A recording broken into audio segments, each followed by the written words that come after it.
Hello friends, welcome back to study mania. इस video में हम लोग पूरे मध्यकालीन भारत के क्वेश्चन को डिस्कस करने वाले हैं जो कि बीपीएससी पूर्वावलोकन 2026 के बुक में दिया गया है। और इसमें 38वीं बीपीएससी से लेकर के 71वीं बीपीएससी का सभी प्रश्न को शामिल भी किया गया है। शुरू करते हैं। मध्यकालीन भारत के इतिहास को देखते हैं। इसमें पहला टॉपिक हमारा भारत पर मुस्लिम आक्रमण। तो भारत पर मुस्लिम आक्रमण का क्वेश्चन दिया गया है। पहला क्वेश्चन हमारा, भारत में मोहम्मद गौरी ने किसको प्रथम अख्ता प्रदान किया था? तो भारत में मोहम्मद गौरी ने सबसे पहले प्रथम अख्ता प्रदान किया था कुतुबुद्दीन ऐबक को। ऑप्शन बी हमारा राइट आंसर है। देखिए, बात करेंगे गौरी के बारे में। तो गौरी की विजयों के बाद में शीघ्र ही उत्तर भारत में अख्ता प्रथा स्थापित हो गई थी और भारत में मोहम्मद गौरी ने कुतुबुद्दीन ऐबक को प्रथम अख्ता यानी इक्ता प्रदान किया था। 1192 से 1206 ईस्वी तक उसने गौरी के प्रतिनिधि के रूप में उत्तरी भारत के विजित भागों का प्रशासन संभाला और इस अवधि में ऐबक ने उत्तरी भारत में तुर्की शक्ति का विस्तार भी किया था। नेक्स्ट है, अगला क्वेश्चन है कि मोहम्मद गौरी गुजरात के चालुक्य द्वारा कब पराजित हुआ था? तो मोहम्मद गौरी जो है गुजरात के चालुक्य के द्वारा पराजित हुआ था 1178 ईस्वी में। ऑप्शन डी हमारा राइट आंसर है। यह क्वेश्चन बीपीएससी सीडीपीओ प्री 2018 में पूछा गया है। देखिए, मोहम्मद गौरी की बात करते हैं तो मोहम्मद गौरी ने 1178 ईस्वी में गुजरात पर आक्रमण किया और इसमें गुजरात का अहिलवाड़ चालुक्य शासक थे मूलराज द्वितीय। तो मूलराज द्वितीय थे और उसमें मूलराज द्वितीय की संरक्षिका उनकी विधवा माता नायका देवी ने गौरी के विरुद्ध में चालुक्य यानी सोलंकी सेना का नेतृत्व किया था। माउंट आबू पर्वत के पास में कसाहरादा जो है, इसके मैदान में चालुक्य या सोलंकी सेना ने मोहम्मद गौरी को पराजित किया था और यह मोहम्मद गौरी की भारत में पहली हार रही थी। ध्यान देंगे कि मोहम्मद गौरी को सबसे पहले चालुक्य के द्वारा हराया गया था 1178 में। और कुछ स्रोतों में भीम द्वितीय के भी शासनकाल में मोहम्मद गौरी का आक्रमण जो है 1178 का जिक्र मिलता है। संभवतः यह विवाद मूलराज द्वितीय शासनकाल के 1178 ईस्वी के समाप्त होने पर और भीम द्वितीय का शासनकाल जो है 1178 ईस्वी में प्रारंभ होने के कारण है। किंतु अधिकांश इतिहासकार जो है मोहम्मद गौरी के आक्रमण जो है 1178 ईस्वी के समय गुजरात के चालुक्य सोलंकी शासक के रूप में मूलराज द्वितीय को ही स्वीकार करते हैं। नेक्स्ट है, अगला टॉपिक हमारा दिल्ली सल्तनत। तो दिल्ली सल्तनत का इसमें क्वेश्चन दिया गया है। सबसे पहला है हमारा गुलाम वंश। गुलाम वंश का क्वेश्चन है, गुलाम वंश का प्रथम शासक कौन था? तो गुलाम वंश का प्रथम शासक हो जाएगा कुतुबुद्दीन ऐबक। ऑप्शन बी हमारा राइट आंसर है। नेक्स्ट है, देखिए इसमें देखते हैं गुलाम वंश के बारे में। तो भारत में गुलाम वंश का प्रथम शासक कुतुबुद्दीन ऐबक हो जाएगा जो कि 1206 से 1210 तक शासन रहा था। वह ऐबक नामक तुर्क जनजाति का था और बचपन में उसे निसापुर के काजी फखरुद्दीन अब्दुल अजीज कुफी ने एक दास के रूप में खरीदा था। काजी ने उसकी उचित ढंग से देखभाल की और सभी शिक्षाओं में पूर्ण कराया। ऐबक बचपन से ही अति सुरीले स्वर में कुरान पढ़ता था, जिस कारण वह कुरान खां यानी कुरान का पाठ करने वाले के नाम से प्रसिद्ध हुआ था। बाद में वह निसापुर से गजनी लाया गया और वहां जहां से उसे गौरी ने खरीद लिया था। गजनी में गौरी ने उसे खरीद लिया और अपनी प्रतिभा, लगन और ईमानदारी के बल पर शीघ्र ही ऐबक ने गौरी का विश्वास को प्राप्त कर लिया था और गौरी ने उसे अमीर ए आखुर के पद पर प्रोन्नत भी किया यानी प्रमोशन किया था अमीर ए आखुर के पद पर। और यहीं से उसका जीवन का एक नया अध्याय आरंभ हुआ। वह दिल्ली का पहला तुर्क सरदार था। यद्यपि वह लाहौर से ही शासन करता था, ऐबक ने कभी औपचारिक रूप से सुल्तान की उपाधि धारण नहीं किया था। उसने केवल मलिक और सिपाह सलार का उपाधि पदवी से ही अपने को संतुष्ट रखा था। ध्यान देंगे, ऐबक ने कभी भी सुल्तान की उपाधि को धारण नहीं किया था। उसने मलिक और सिपाह सलार की पदवी से ही खुद को संतुष्ट रखा। और गौरी के उत्तराधिकारी जो है गयासुद्दीन द्वारा मुक्ति पत्र प्राप्त करने के बाद में नियम पूर्वक 1208 ईस्वी में ऐबक को दास्ता से मुक्ति मिली थी। नेक्स्ट है, अगला क्वेश्चन है कुतुबुद्दीन ऐबक की राजधानी थी। तो कुतुबुद्दीन ऐबक का राजधानी हो जाएगा लाहौर। ऑप्शन एक हमारा राइट आंसर है। देखिए, मोहम्मद गौरी की मृत्यु होती है 1206 में। इसके बाद में लाहौर के विशिष्ट जनों के और अमीरों ने कुतुबुद्दीन ऐबक को सार्वभौम शक्तियां ग्रहण करने के लिए आमंत्रित किया। अतः उसने लाहौर जाकर के सत्ता ग्रहण की तथा 1206 ईस्वी में औपचारिक रूप से सिंहासनारूढ़ हुआ यानी सिंहासन पर आसीन हुआ और ऐबक की राजधानी लाहौर रही थी। इसको भी ध्यान देंगे कि ऐबक का राजधानी जो है यह लाहौर हो जाएगा। गद्दी पर बैठने के बाद में ऐबक के सामने सबसे बड़ी कठिनाई गौरी के दास और उसके राज के उत्तराधिकारी ताजुद्दीन यल्दौज और नासिरुद्दीन कुबाचा की तरफ से थी। ऐबक ने अपनी पुत्री की शादी कुबाचा से कर दिया था, से अपने पक्ष में कर लिया और किंतु यल्दौज की तरफ से खतरा बना रहा। यही कारण था कि ऐबक सदा लाहौर में ही रहा। उसने दिल्ली आने का कभी अवसर नहीं मिला था। नेक्स्ट है, अगला क्वेश्चन है मुस्लिम शासक जिसका साम्राज्य दार उल इस्लाम का एक भाग माना जाता था। तो मुस्लिम शासक जिसका साम्राज्य जो है दारुल इस्लाम का एक भाग माना गया था, यह इल्तुतमिश रहेगा। ऑप्शन सी हमारा राइट आंसर है। देखिए 67वीं बीपीएससी री एग्जाम प्री में 2022 में यह क्वेश्चन पूछा गया है। इल्तुतमिश की बात करते हैं तो इसके काल में 1229 ईस्वी में बगदाद के खलीफा ने इल्तुतमिश को खिल्लत प्रदान किया था। अब सल्तनत सैद्धांतिक रूप से बगदाद के खलीफा के अधीन दारुल इस्लाम का एक भाग बन गया था। नेक्स्ट है, अगला क्वेश्चन है हमारा, इल्तुतमिश ने बिहार में अपना प्रथम सूबेदार नियुक्त किया था। देखिए इल्तुतमिश ने अपना बिहार में अपना प्रथम सूबेदार बनाया था मलिक जानी को। ऑप्शन डी हमारा राइट आंसर है। देखिए इल्तुतमिश जो है इन्होंने बिहार शरीफ एवं बाढ़ पर अधिकार करके राजमहल की पहाड़ियों में तेलियागढ़ी के समीप हिसामुद्दीन एवाज और शाही सेना के मध्य में युद्ध हुआ। मिनहाज के अनुसार जो है अंततः दोनों पक्षों के बीच में संधि हुई और इल्तुतमिश ने एवाज के स्थान पर मलिक जानी को बिहार का सूबेदार बनाया था। नेक्स्ट है, अगला क्वेश्चन है कि राजत्व के उसके सिद्धांत प्रतिष्ठा, शक्ति और न्याय के सिद्धांतों पर आधारित है। यानी राजत्व के उसका सिद्धांत जो है प्रतिष्ठा, शक्ति और न्याय के सिद्धांतों पर आधारित है। और बलबन के बारे में यह शब्द किसने कहा था? तो बलबन के बारे में यह शब्द कहा था जियाउद्दीन बर्नी ने। ऑप्शन बी हमारा राइट आंसर है। देखिए यह क्वेश्चन जो है बीपीएससी सीडीपीओ प्री 2022 में पूछा गया है। देखिए डॉक्टर आर त्रिपाठी जो है इन्होंने अपनी पुस्तक लिखी है some aspects of Muslim administrator. इसमें बलबन के राजत्व की अवधारणा को समझते हुए कहा कि राजत्व के उसके सिद्धांत प्रतिष्ठा, शक्ति और न्याय के सिद्धांतों पर आधारित थे। और उन्होंने बलबन के राजत्व के संदर्भ में प्रस्तुत अपने इस निष्कर्ष के लिए जियाउद्दीन बर्नी द्वारा बलबन के राजत्व से सिद्धांत के विषय में प्रस्तुत विवरण को आधार बनाया है।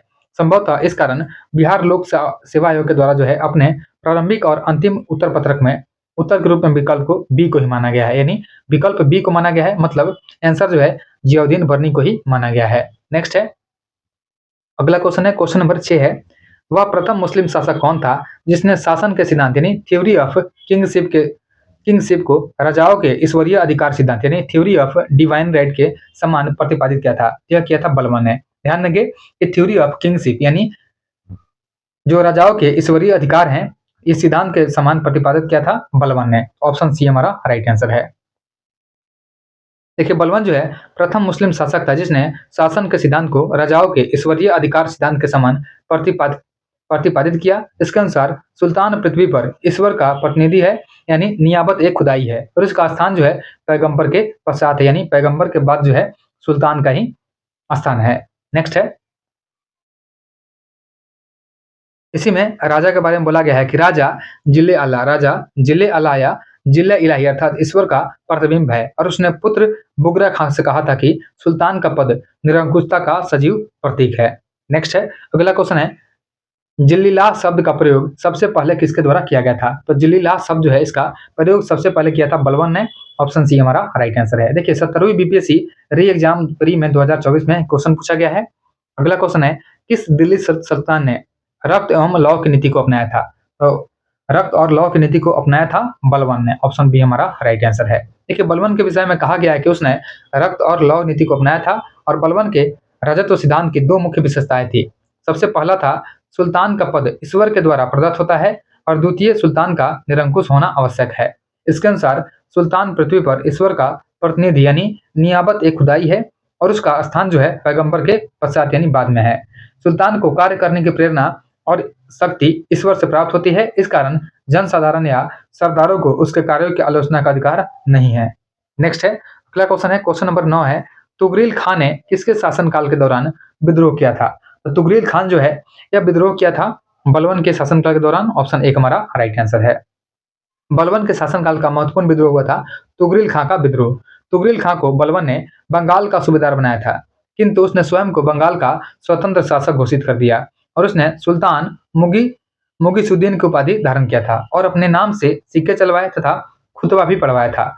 बलबन तुगरिल के विद्रोह को दबाने के लिए अमीन खां और उसके उपरांत बहादुर के नेतृत्व में सेना भेजी थी, किंतु ये असफल रहे थे और अंततः क्रुद्ध बलबन ने अपने पुत्र बुगरा खां के साथ में बंगाल की तरफ बढ़ा, किंतु तुगरिल खां अपनी राजधानी छोड़ करके भाग खड़ा हुआ। अंततः तुगरिल खां पकड़ा गया और उसकी हत्या कर दी गई और बलबन ने अपने पुत्र बुगरा खां को बंगाल का इक्तदार बनाया था।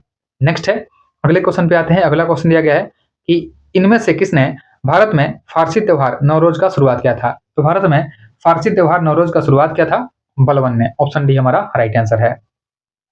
देखिए गयासुद्दीन बलबन जो है 1266 से लेकर के 1287 ईस्वी तक जो है अपना शासन का चलाया था और उसने भारत में ईरानी त्योहार नवरोज के मनाने की प्रथा का भी शुरुआत किया था।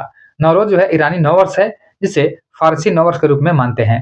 बलबन ने अपने दरबार में सिजदा और पैबोस प्रथा का भी शुरुआत किया था जो फारसी परंपरा का अनुकरण था। नेक्स्ट है,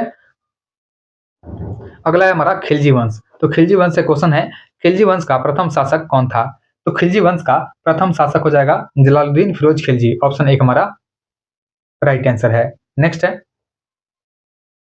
देखिए जलालुद्दीन खिलजी जो है इसने 1290 ईस्वी में खिलजी वंश का स्थापना किया था और उसने अपना राज्याभिषेक 1290 ईस्वी में कैकुबाद द्वारा बनवाए गए अपूर्ण किलोखरी यानी किलूगढ़ी के महल में करवाया था। Doctor A.L. श्रीवास्तव के अनुसार जलालुद्दीन खिलजी दिल्ली का प्रथम तुर्की सुल्तान था जिसने उदार निरंकुशवाद के सिद्धांत को अपने सामने रखा था। नेक्स्ट है, अगला क्वेश्चन है, अलाउद्दीन दिल्ली का प्रथम तुर्की सुल्तान था जिसे धर्म के राज्य को अधीन लाने और ऐसे घटकों को परिचय कराने का श्रेय जाता है जो सैद्धांतिक रूप से राज्य को धर्मनिरपेक्ष बनाते हैं। और यह शब्द किसने लिखे थे? तो यह शब्द लिखा गया था A.L. श्रीवास्तव के द्वारा। ऑप्शन सी हमारा राइट आंसर है। देखिए A.L. श्रीवास्तव की बात करते हैं, इन्होंने अपनी पुस्तक द सल्तनत ऑफ दिल्ली जो है 711 से 1526 एडी में अलाउद्दीन खिलजी के बारे में लिखते हैं कि अलाउद्दीन खिलजी का प्रथम तुर्की सुल्तान था जिसे धर्म को राज्य के अधीन लाने का और ऐसे घटकों से परिचय कराने का श्रेय जाता है जो सैद्धांतिक रूप से राज्य को धर्मनिरपेक्ष बनाते हैं। नेक्स्ट है, अगला क्वेश्चन है कि जब उसने राजत्व यानी किंगशिप प्राप्त किया तो वह शरीयत के नियमों और आदेशों से पूर्णतया स्वतंत्र था। बर्नी ने यह कथन किस सुल्तान के लिए कहा था? तो बर्नी ने यह कथन कहा था अलाउद्दीन खिलजी के लिए। ऑप्शन सी हमारा राइट आंसर है। नेक्स्ट है, देखिए जियाउद्दीन बर्नी जो है इसने उक्त कथन यानी जो पीछे कथन दिया गया था अलाउद्दीन खिलजी के लिए कहा था। अलाउद्दीन दिल्ली का पहला सुल्तान था जिसने धर्म पर राज्य का नियंत्रण स्थापित किया। इस संदर्भ में अपनी नीति का व्याख्या करते हुए वह स्वयं कहता है कि मैं नहीं जानता कि कानून की दृष्टि से क्या उचित है और क्या अनुचित। मैं राज्य की भलाई अथवा अवसर विशेष के लिए जो उपयुक्त समझता हूँ उसी को करने की आज्ञा देता हूँ। अंतिम न्याय के दिन मेरा क्या होगा मैं नहीं जानता। अलाउद्दीन ने राजपद के विषय में बलबन के विचार को पुनः जीवित किया और वह राजा की सार्वभौमिकता के विश्वास रखता था जो पृथ्वी पर ईश्वर का प्रतिनिधि मात्र है और उसने अपनी शक्ति की वृद्धि के विषय में खलीफा की अनुमति लेना आवश्यक नहीं समझा। इसलिए उसने खलीफा से अपने पद की मान्यता प्राप्त करने के संबंध में कोई याचना नहीं किया था और उसने अपने आप को यामीन उल खिलाफत नासिर अमीर उल मोमिनीन बताया। यानी उसने अपने आप को यामीन उल खिलाफत नासिर अमीर उल मोमिनीन बताया। इस प्रकार अलाउद्दीन खिलजी दिल्ली का पहला सुल्तान था जिसने धर्म को राजनीति में हस्तक्षेप नहीं करने दिया और अलाउद्दीन उलेमा वर्ग के प्रभाव से मुक्त रहा था। नेक्स्ट है, अगला क्वेश्चन है, अलाउद्दीन खिलजी के प्रसिद्ध सेनापतियों में किसकी मंगोलों के विरुद्ध में लड़ते हुए मृत्यु हुई थी? तो ये हो जाएंगे जफर खां। ऑप्शन 1 हमारा राइट आंसर है। अलाउद्दीन का प्रसिद्ध सेनापति था जफर खां। मंगोलों के विरुद्ध में लड़ते हुए मारा गया और अपने समय का श्रेष्ठ और साहसी सेनापति था। नेक्स्ट है, अगला क्वेश्चन है, रानी पद्मिनी का नाम अलाउद्दीन के चित्तौड़ विजय से जोड़ा जाता है। उनके पति का नाम क्या था? तो रानी पद्मिनी के पति का नाम हो जाएगा राजा रतन सिंह यानी राणा रतन सिंह। ऑप्शन डी हमारा राइट आंसर है। पद्मिनी की कहानी का आधार जो है 1540 ईस्वी में मलिक मोहम्मद जायसी द्वारा लिखित है काव्य पुस्तक पद्मावत है। इसके अनुसार पद्मिनी चित्तौड़ के राणा रतन सिंह की अत्यंत सुंदर और विदुषी पत्नी थी। अमीर खुसरो ने सुलेमान और रानी सैबा के प्रेम प्रसंग का उल्लेख अपने ग्रंथ में किया था और उसने अपने संकेतों में अलाउद्दीन की समता सुलेमान से तथा पद्मिनी की तुलना शिवा से की थी। संभवतः इसी आधार को मान करके मलिक मोहम्मद जायसी ने पद्मावत का रचना किया और राजा यानी राणा रतन सिंह की रानी पद्मावती की कहानी बनी थी। नेक्स्ट है, अगला क्वेश्चन है, अलाउद्दीन खिलजी के आक्रमण के समय में चित्तौड़ का शासक कौन था? तो अलाउद्दीन खिलजी के आक्रमण के समय में चित्तौड़ का शासक रहा था राणा रतन सिंह। ऑप्शन बी हमारा राइट आंसर है। नेक्स्ट है, अगला क्वेश्चन है, क्वेश्चन नंबर 7 है, अलाउद्दीन खिलजी के आक्रमण के समय में देवगिरी का शासक कौन था? तो अलाउद्दीन खिलजी के आक्रमण के समय में देवगिरी का शासक हो जाएगा रामचंद्र देव। ऑप्शन 1 हमारा राइट आंसर है। देखिए अलाउद्दीन खिलजी जो है इसके आक्रमण के समय में देवगिरी का शासक रहता है यादव वंशी शासक रामचंद्र देव रहता है और जलालुद्दीन खिलजी के शासनकाल में सर्वप्रथम अलाउद्दीन खिलजी ने देवगिरी पर 1296 ईस्वी में आक्रमण करके वहां के शासक रामचंद्र देव को प्रति वर्ष कर देने पर बाध्य किया था। किंतु अलाउद्दीन के शासन बनने के उपरांत में जब रामचंद्र देव ने वार्षिक कर देना बंद कर दिया था, जिससे क्रुद्ध अलाउद्दीन ने मलिक काफूर के नेतृत्व में एक सेना देवगिरी के विरुद्ध भेजी थी और इस युद्ध में रामचंद्र देव पराजित हुआ और उसने आत्मसमर्पण कर दिया था। नेक्स्ट है, अगला क्वेश्चन है, किस सुल्तान के काल में खालिसा भूमि अधिक पैमाने में विकसित हुई थी? तो खालिसा भूमि का विकास सबसे अधिक हुआ था अलाउद्दीन खिलजी के काल में। ऑप्शन बी हमारा राइट आंसर है। अलाउद्दीन की राजस्व और लगान व्यवस्था का मुख्य उद्देश्य एक शक्तिशाली और निरंकुश राज्य की स्थापना करना था और उसने उन व्यक्तियों से भूमि छीन ली जिन्हें वह मिल्क इदरार इनाम तथा वक्फ यानी धर्मार्थ प्राप्त हुई भूमि आदि के रूप में मिली थी। फलतः खालिसा भूमि अधिक पैमाने पर विकसित हुई थी। नेक्स्ट है, अगला क्वेश्चन है, किस सुल्तान ने जमीन में फसल की नपाई का आधा राजस्व के रूप में दावा किया था? यह किया था अलाउद्दीन खिलजी, यानी अलाउद्दीन खिलजी ने फसल की नपाई का आधा राजस्व के रूप में दावा किया था। देखिए, अलाउद्दीन खिलजी जो है दिल्ली सल्तनत का पहला सुल्तान था जिसने भू राजस्व नीति में कुछ परिवर्तन किए थे। उसने उपज का 50% भू राजस्व के रूप में निश्चित किया, जिसे अनाज के रूप में लेने के लिए जोर दिया गया। इससे पूर्व बलबन और इल्तुतमिश ने भू राजस्व उपज की 1/3 दर से अधिक नहीं लिया था और मोहम्मद बिन तुगलक के काल में भी भूमि कर की दर को अलाउद्दीन की भांति 50% ही रखा गया था। यद्यपि इस प्रश्न में विकल्प सी और डी दोनों ही सही हैं, किंतु बिहार लोक सेवा आयोग जो है इन्होंने अंतिम उत्तर कुंजी में ऑप्शन सी को माना है। नेक्स्ट है, अगला क्वेश्चन देखते हैं। अगला क्वेश्चन है, अलाउद्दीन खिलजी द्वारा द्वार समुद्रम की विजय के लिए किसे नियुक्त किया गया था? तो अलाउद्दीन खिलजी के द्वारा द्वार समुद्रम की विजय के लिए नियुक्त किया गया था मलिक काफूर को। ऑप्शन डी हमारा राइट आंसर है। अलाउद्दीन खिलजी के द्वारा द्वार समुद्रम की विजय के लिए मलिक काफूर को नियुक्त किया गया और होयसल की राजधानी द्वार समुद्रम थी और वहां का शासक था वीर बल्लाल तृतीय। दक्षिण भारत के अधिकांश भागों के विजय का श्रेय जो है मलिक काफूर को ही जाता है। नेक्स्ट है, अगला क्वेश्चन है, निम्नलिखित में से किस सुल्तान से निजामुद्दीन औलिया ने भेंट करने से इनकार कर दिया था? तो जाएंगे जलालुद्दीन खिलजी। ऑप्शन एक हमारा राइट आंसर है। देखिए, जो शेख निजामुद्दीन औलिया है इन्होंने 7 से अधिक सुल्तानों का शासन देखा था जो कि एक के बाद एक सत्तासीन होते रहे थे, किंतु वे कभी भी किसी के दरबार में नहीं गए थे। सुल्तान जलालुद्दीन खिलजी संभवतः पहला शासक था जिसने शेख निजामुद्दीन की महानता की प्रसिद्धि सुनकर के उन्हें कुछ गांव की पेशकश की थी तथा उनसे मिलने की इच्छा जाहिर की थी, तो शेख ने यह कहते हुए मिलने से मना कर दिया था कि मेरी खानकाह में 2 द्वार हैं, सुल्तान एक से प्रवेश करेगा तो मैं दूसरे से बाहर चला जाऊंगा।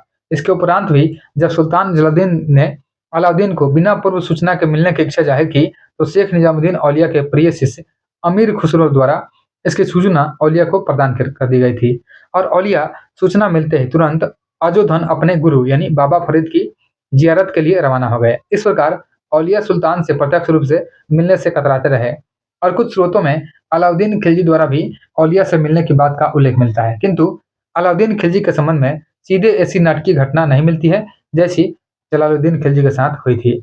नेक्स्ट है, अगला क्वेश्चन है, सल्तनत काल में सार्वजनिक वितरण प्रणाली किसने प्रारंभ किया था? तो सल्तनत काल में सार्वजनिक वितरण प्रणाली जो है इसका शुरुआत किया था अलाउद्दीन खिलजी ने। ऑप्शन एक हमारा राइट आंसर है। देखिए, क्वेश्चन जो है 66वीं बीपीएससी री एग्जाम प्री 2020 में पूछा गया है। सल्तनत कालीन शासक है अलाउद्दीन खिलजी, इन्होंने सार्वजनिक वितरण प्रणाली का शुरुआत किया था। नेक्स्ट है, अगला क्वेश्चन है, मलिक काफूर को 1000 दिनारी के नाम से जाना जाता है, इसे किसने खरीदा था? तो मलिक काफूर जो है इसको 1000 दिनारी के नाम से जानते हैं, इसको खरीदा था नुसरत खान ने। ऑप्शन सी हमारा राइट आंसर है। देखिए, यह क्वेश्चन 70वीं बीपीएससी प्री 2024 में पूछा गया है। देखिए, प्रसिद्ध इतिहासकार के.एस. लाल की पुस्तक हिस्ट्री ऑफ खिलजी के अनुसार जो है लगभग 1299 ईस्वी में अलाउद्दीन खिलजी के गुजरात अभियान के दौरान सेनापति नुसरत खां के यहाँ से समृद्ध बंदरगाह कैम्बे यानी खंबात पर हमला किया और इस अभियान में उसे प्रचुर मात्रा में सोना, चांदी, रत्न और अन्य कीमती वस्तुएं हाथ लगी थी।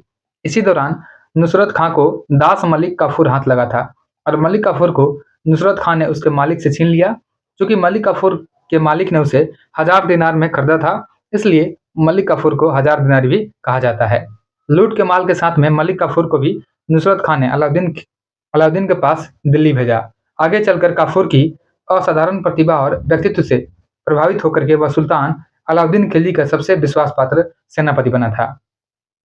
अलाउद्दीन के दक्कन अभियान और उसके विजय का श्रेय मलिक काफूर को ही जाता है। इस विवरण से स्पष्ट है कि नुसरत खां ने मलिक काफूर को खरीदा नहीं था, बल्कि गुजरात अभियान के दौरान उसे बलपूर्वक बंधक बनाया था अतः इसका निकटतम आंसर हमारा ऑप्शन सी हमारा राइट आंसर है, यानी ऑप्शन जो सी दिया गया है नुसरत खां, ऑप्शन सी हमारा राइट आंसर है। नेक्स्ट है, अगला क्वेश्चन है, इनमें से किसने खलीफा की शक्ति का विरोध किया था? तो खलीफा की शक्ति का विरोध, देखिए इसमें से एक से अधिक या कोई नहीं, ऑप्शन ई हमारा आंसर हो जाएगा। इसका डिस्कशन देख लेते हैं। देखिए विकल्प में किसी भी सुल्तान ने खलीफा की शक्ति का विरोध नहीं किया था, इसलिए ऑप्शन ई हमारा आंसर हो गया है। इल्तुतमिश ने खलीफा से मान्यता प्राप्त की थी, परंतु बंगाल के सुल्तान गयासुद्दीन तुगलक ने भी खलीफा से मान्यता प्राप्त की थी, जिस पर आक्रमण करके इल्तुतमिश ने एक तरीके से खलीफा की सत्ता का विरोध भी किया था। और अलाउद्दीन खिलजी, बलबन, मोहम्मद बिन तुगलक सभी व्यवहारिक रूप से स्वतंत्र शासक ही थे, लेकिन किसी ने खलीफा की शक्ति या सत्ता का विरोध नहीं किया था। केवल मुबारक खिलजी था जिसने स्वयं खलीफा घोषित किया था तथा खलीफतुल्लाह की उपाधि धारण किया था। इस तरह उसने खलीफा की सत्ता का विरोध किया था। नेक्स्ट है, अगला टॉपिक हमारा तुगलक वंश। यहाँ पे तुगलक वंश के प्रश्नों को दिया गया है। इसका पहला क्वेश्चन है, निम्नलिखित शासकों में किसने सबसे अधिक समय तक शासन किया था? तो सबसे अधिक समय तक शासन किया था तुगलक वंश में बहलोल लोदी, ऑप्शन सी हमारा राइट आंसर है। देखिए यहाँ पे बहलोल लोदी जो दिया गया है यही हमारा आंसर हो जाएगा, ऑप्शन सी हमारा राइट आंसर है। बात करते हैं दिल्ली सल्तनत के इन चार शासकों की शासनावधि निम्नानुसार है। जैसे इसमें अलाउद्दीन खिलजी के बारे में दिया गया, जिसने अलाउद्दीन खिलजी ने 20 वर्षों तक शासन किया था, यानी ऑप्शन एक में है अलाउद्दीन खिलजी, इसने 20 वर्षों तक शासन किया था। उसके बाद मोहम्मद बिन तुगलक जो है इसने 26 वर्षों तक शासन किया था। बात करते हैं बलबन का, तो बलबन ने 20 या 21 वर्षों तक शासन किया था। और लोधी वंश का जो संस्थापक था बहलोल लोधी, इसका शासन काल जो है लगभग 38 वर्षों के आसपास था, इसलिए यहाँ पे जो हमारा आंसर है बहलोल लोधी हमारा आंसर हो जाएगा। नेक्स्ट है, अगला क्वेश्चन है, निम्नलिखित में से किस सुल्तान ने बेरोजगारों को रोजगार दिलवाया था? यह फिरोज शाह तुगलक हो जाएंगे, ऑप्शन सी हमारा राइट आंसर है। देखिए फिरोज शाह तुगलक ने सामान्य लोगों की भलाई के लिए कुछ उपकार के कार्य किए। नियुक्ति के लिए एक दफ्तर यानी रोजगार दफ्तर खोल करके प्रत्येक मनुष्य के गुण और योग्यता की पूरी जांच पड़ताल के बाद में यथासंभव अधिक से अधिक लोगों को नियुक्ति देकर के उसे बेकारी की समस्या से हल करने का प्रयास किया था। नेक्स्ट है, अगला क्वेश्चन है, निम्नलिखित में से किस सुल्तान के दरबार में सबसे अधिक गुलाम थे? तो सबसे अधिक गुलाम रहे थे फिरोज शाह तुगलक के दरबार में, ऑप्शन डी हमारा राइट आंसर है। फिरोज शाह तुगलक को दासों का बहुत शौक था। उसके समय दासों की संख्या संभवतः 1,80,000 तक पहुंच गई थी। उनकी देखभाल के लिए एक पृथक विभाग जिसका नाम था दीवान ए बंदगान, तो ध्यान देंगे कि दासों की देखभाल के लिए एक विभाग बनाया गया था फिरोज शाह तुगलक के द्वारा, जिसका नाम था दीवान ए बंदगान। इसका गठन किया और दासों की शिक्षा का पूर्ण ध्यान रखा जाता था। नेक्स्ट है, अगला क्वेश्चन है, फिरोज शाह तुगलक द्वारा स्थापित दारुल सफा क्या था? तो दारुल सफा जो है यह एक खैराती अस्पताल था, ऑप्शन बी हमारा राइट आंसर है। देखिए राज्य के खर्च पर हज की व्यवस्था करने वाला पहला भारतीय शासक फिरोज शाह तुगलक था। उसने दारुल सिफा या सफा नामक एक खैराती अस्पताल का स्थापना भी किया और उसने कुशल हकीम रखे गए थे। नेक्स्ट है, अगला क्वेश्चन है, निम्नलिखित में से किस सुल्तान ने फलों की गुणवत्ता सुधारने के लिए उपाय किए थे? तो फलों की गुणवत्ता को सुधारने के लिए उपाय किया था फिरोज शाह तुगलक, ऑप्शन बी हमारा राइट आंसर है। ध्यान देंगे कि फिरोज शाह तुगलक ने बागवानी में अपनी अभिरुचि के कारण दिल्ली के निकट में लगभग 1200 नए बाग लगवाए थे और उसने बागों में फलों की गुणवत्ता सुधारने के भी उपाय किए थे। नेक्स्ट है, अगला क्वेश्चन है कि दिल्ली के किस सुल्तान ने सबसे ज्यादा नहरों का निर्माण करवाया था? देखिए दिल्ली के सुल्तान हो जाएंगे फिरोज शाह तुगलक, इन्होंने नहरों का सबसे अधिक निर्माण करवाया था, ऑप्शन एक हमारा राइट आंसर है। फिरोज शाह तुगलक जो है इसका शासनकाल भारत में नहरों के सबसे बड़े जाल का निर्माण करने के कारण प्रसिद्ध रहा है। सिंचाई की सुविधा के लिए उन्हें 5 बड़ी नहरों का निर्माण करवाया। फिरोज शाह तुगलक जो है उलेमा वर्ग की स्वीकृति के बाद जो है हक ए सर्व नामक सिंचाई कर लगाने वाला दिल्ली का प्रथम सुल्तान था। उन किसानों को जो सिंचाई के लिए शाही नहरों का पानी प्रयोग में लाते थे, अपनी पैदावार का 1/10 भाग अतिरिक्त कर के रूप में देना पड़ता था। नेक्स्ट है, तैमूर के आक्रमण के बाद में भारत में किस वंश का राज स्थापित हुआ था? तो तैमूर के आक्रमण के बाद में भारत में सैयद वंश का राज स्थापित हुआ था, ऑप्शन बी हमारा राइट आंसर है। देखिए तैमूर का आक्रमण हुआ था 1398 ईस्वी में। इसने दिल्ली सल्तनत एवं तुगलक वंश की शक्ति को अत्यंत कमजोर कर दिया था और उसके पतन को तीव्र कर दिया। और 1412 ईस्वी में नसरुद्दीन महमूद शाह की मृत्यु के बाद जो है तुगलक वंश का अंत हो गया। 1413 ईस्वी में सरदारों ने दौलत खां को दिल्ली का सुल्तान चुना, परंतु उसे खिज्र खां ने पराजित कर दिया था। नेक्स्ट है, देखिए वह जो है तैमूर द्वारा नियुक्त मुल्तान का सूबेदार था और आगे चल करके उसने लाहौर दीपालपुर और ऊपरी सिंध पर अधिकार कर लिया। तैमूर के आक्रमण के बाद में 1414 ईस्वी में उसने दिल्ली पर अधिकार करके एक नए वंश सैयद वंश का नींव डाला था। नेक्स्ट है हमारा लोधी वंश से क्वेश्चन है यहाँ पे, निम्नलिखित में से किस सुल्तान ने एक नगर बसाया जहां अब आगरा है? तो आगरा को बसाया था सिकंदर लोधी ने। ऑप्शन डी हमारा राइट आंसर है। देखिए ईयर की बात करते हैं तो 1504 में सिकंदर लोधी ने राजस्थान के शासकों पर नियंत्रण के उद्देश्य से जमुना नदी के किनारे आगरा नामक नवीन नगर बसाया था और इसे अपनी राजधानी भी बनाया था। उसने कृषि और व्यापार की उन्नति के लिए प्रयत्न किया और नाप का पैमाना गज ए सिकंदरी उसी के समय में आरंभ किया गया था। उसने निर्धनों के लिए मुफ्त भोजन की व्यवस्था किया और उसके समय में योग्य व्यक्तियों की एक सूची बना करके प्रत्येक 6 माह के बाद में उसके सामने प्रस्तुत किया गया था। वह शिक्षित और विद्वान था और उसके समय के आदेश से एक आयुर्वेदिक ग्रंथ का फारसी में अनुवाद किया गया था जिसका नाम था फारंग ए सिकंदरी, और उसके समय में गायन विद्या का एक श्रेष्ठ ग्रंथ था लज्जत ए सिकंदर शाही। इसका रचना हुआ और सिकंदर लोधी शहनाई सुनने का बहुत शौकीन था। वह गुलरुखी उपनाम से कविता भी लिखता था। तो ध्यान देंगे कि जो सिकंदर लोधी है इसने गुलरुखी के उपनाम से कविता लिखने का भी शुरुआत किया था। इसके बाद है विजयनगर साम्राज्य से क्वेश्चन है, विजयनगर साम्राज्य के संस्थापक कौन थे? तो विजयनगर साम्राज्य के संस्थापक हो जाएंगे हरिहर और बुक्का नामक 2 व्यक्ति हो जाएंगे। ऑप्शन सी हमारा राइट आंसर है। विजयनगर साम्राज्य का स्थापना की बात करते हैं तो मोहम्मद बिन तुगलक के शासनकाल में 1336 ईस्वी में हरिहर और बुक्का नामक 2 भाइयों के द्वारा इस राज्य की राजधानी जो किया गया था और इस राज्य का राजधानी हम्पी रहा था जो कि तुंगभद्रा नदी के किनारे स्थित है। तो यहाँ से ध्यान देंगे कि हरिहर और बुक्का नामक 2 भाइयों ने विजयनगर साम्राज्य का स्थापना किया था 1336 में और इसकी राजधानी हम्पी रहा था जो कि तुंगभद्रा के किनारे स्थित थी। नेक्स्ट है विजयनगर के उस पहले शासक की पहचान करें जिसने बहमनियों से गोवा को छीना था। तो बहमनियों से गोवा को छीना था हरिहर द्वितीय ने। ऑप्शन बी हमारा राइट आंसर है। देखिए 1377 ईस्वी में बुक्का की मृत्यु के बाद में उसका पुत्र हरिहर द्वितीय 1377 से 1404 ईस्वी तक सिंहासन पर बैठा और उसने महाराजा धीराज की उपाधि ग्रहण किया था। उसने कनारा, मैसूर, त्रिचिनापल्ली, कांची आदि प्रदेशों को जीता और श्रीलंका के राजा से राजस्व वसूल किया। बहमनी राज्य से भी उसका संघर्ष हुआ और हरिहर द्वितीय की सबसे बड़ी सफलता पश्चिम में बहमनी राज्य से गोवा था। वह शिव यानी विरूपाक्ष का उपासक रहा था। नेक्स्ट है अगला है कि विजयनगर के राजा कृष्णदेव राय ने गोलकुंडा का युद्ध किस राजा के साथ लड़ा था? तो विजयनगर जो राजा हैं कृष्णदेव राय, इन्होंने गोलकुंडा का युद्ध लड़ा था कुल्लू कुतुब शाह से। ऑप्शन 1 हमारा राइट आंसर है। देखिए विजयनगर के राजा जो हैं कृष्णदेव राय, इसने गोलकुंडा का युद्ध गोलकुंडा के सुल्तान कुली कुतुब शाह के साथ लड़ा था और गोलकुंडा में कुतुब शाही वंश की स्थापना कुली कुतुब शाह ने ही किया था। जब कृष्णदेव राय उड़ीसा के साथ में युद्ध में व्यस्त थे तब कुतुब शाह ने विजयनगर की सीमा पर स्थित पांगल और गुंटूर के दुर्ग पर आक्रमण किया था तथा वारंगल, कोंडविदु आदि के किले जीत लिए। इसके पश्चात उसने विजयनगर पर आक्रमण करने का प्रयास किया। कृष्णदेव राय और कुतुब शाह के बीच में संघर्ष हुआ तथा कुतुब शाही सेना पराजित हुई थी यानी हार गई थी। नेक्स्ट है अगला क्वेश्चन है विजयनगर साम्राज्य के वित्तीय व्यवस्था की मुख्य विशेषता क्या थी? तो विजयनगर साम्राज्य के वित्तीय व्यवस्था की मुख्य विशेषता रही थी भू राजस्व। ऑप्शन बी हमारा राइट आंसर है। देखिए विजयनगर साम्राज्य जो है इसको विभिन्न स्रोतों से आय प्राप्त होती थी। यह था जिसमें शामिल था भू राजस्व, संपत्ति कर, व्यापारी कर, व्यवसायिक कर, उद्योगों पर लगाए जाने वाले कर, सामाजिक और सामुदायिक कर तथा अपराधों के लिए आरोपित अर्थदंड।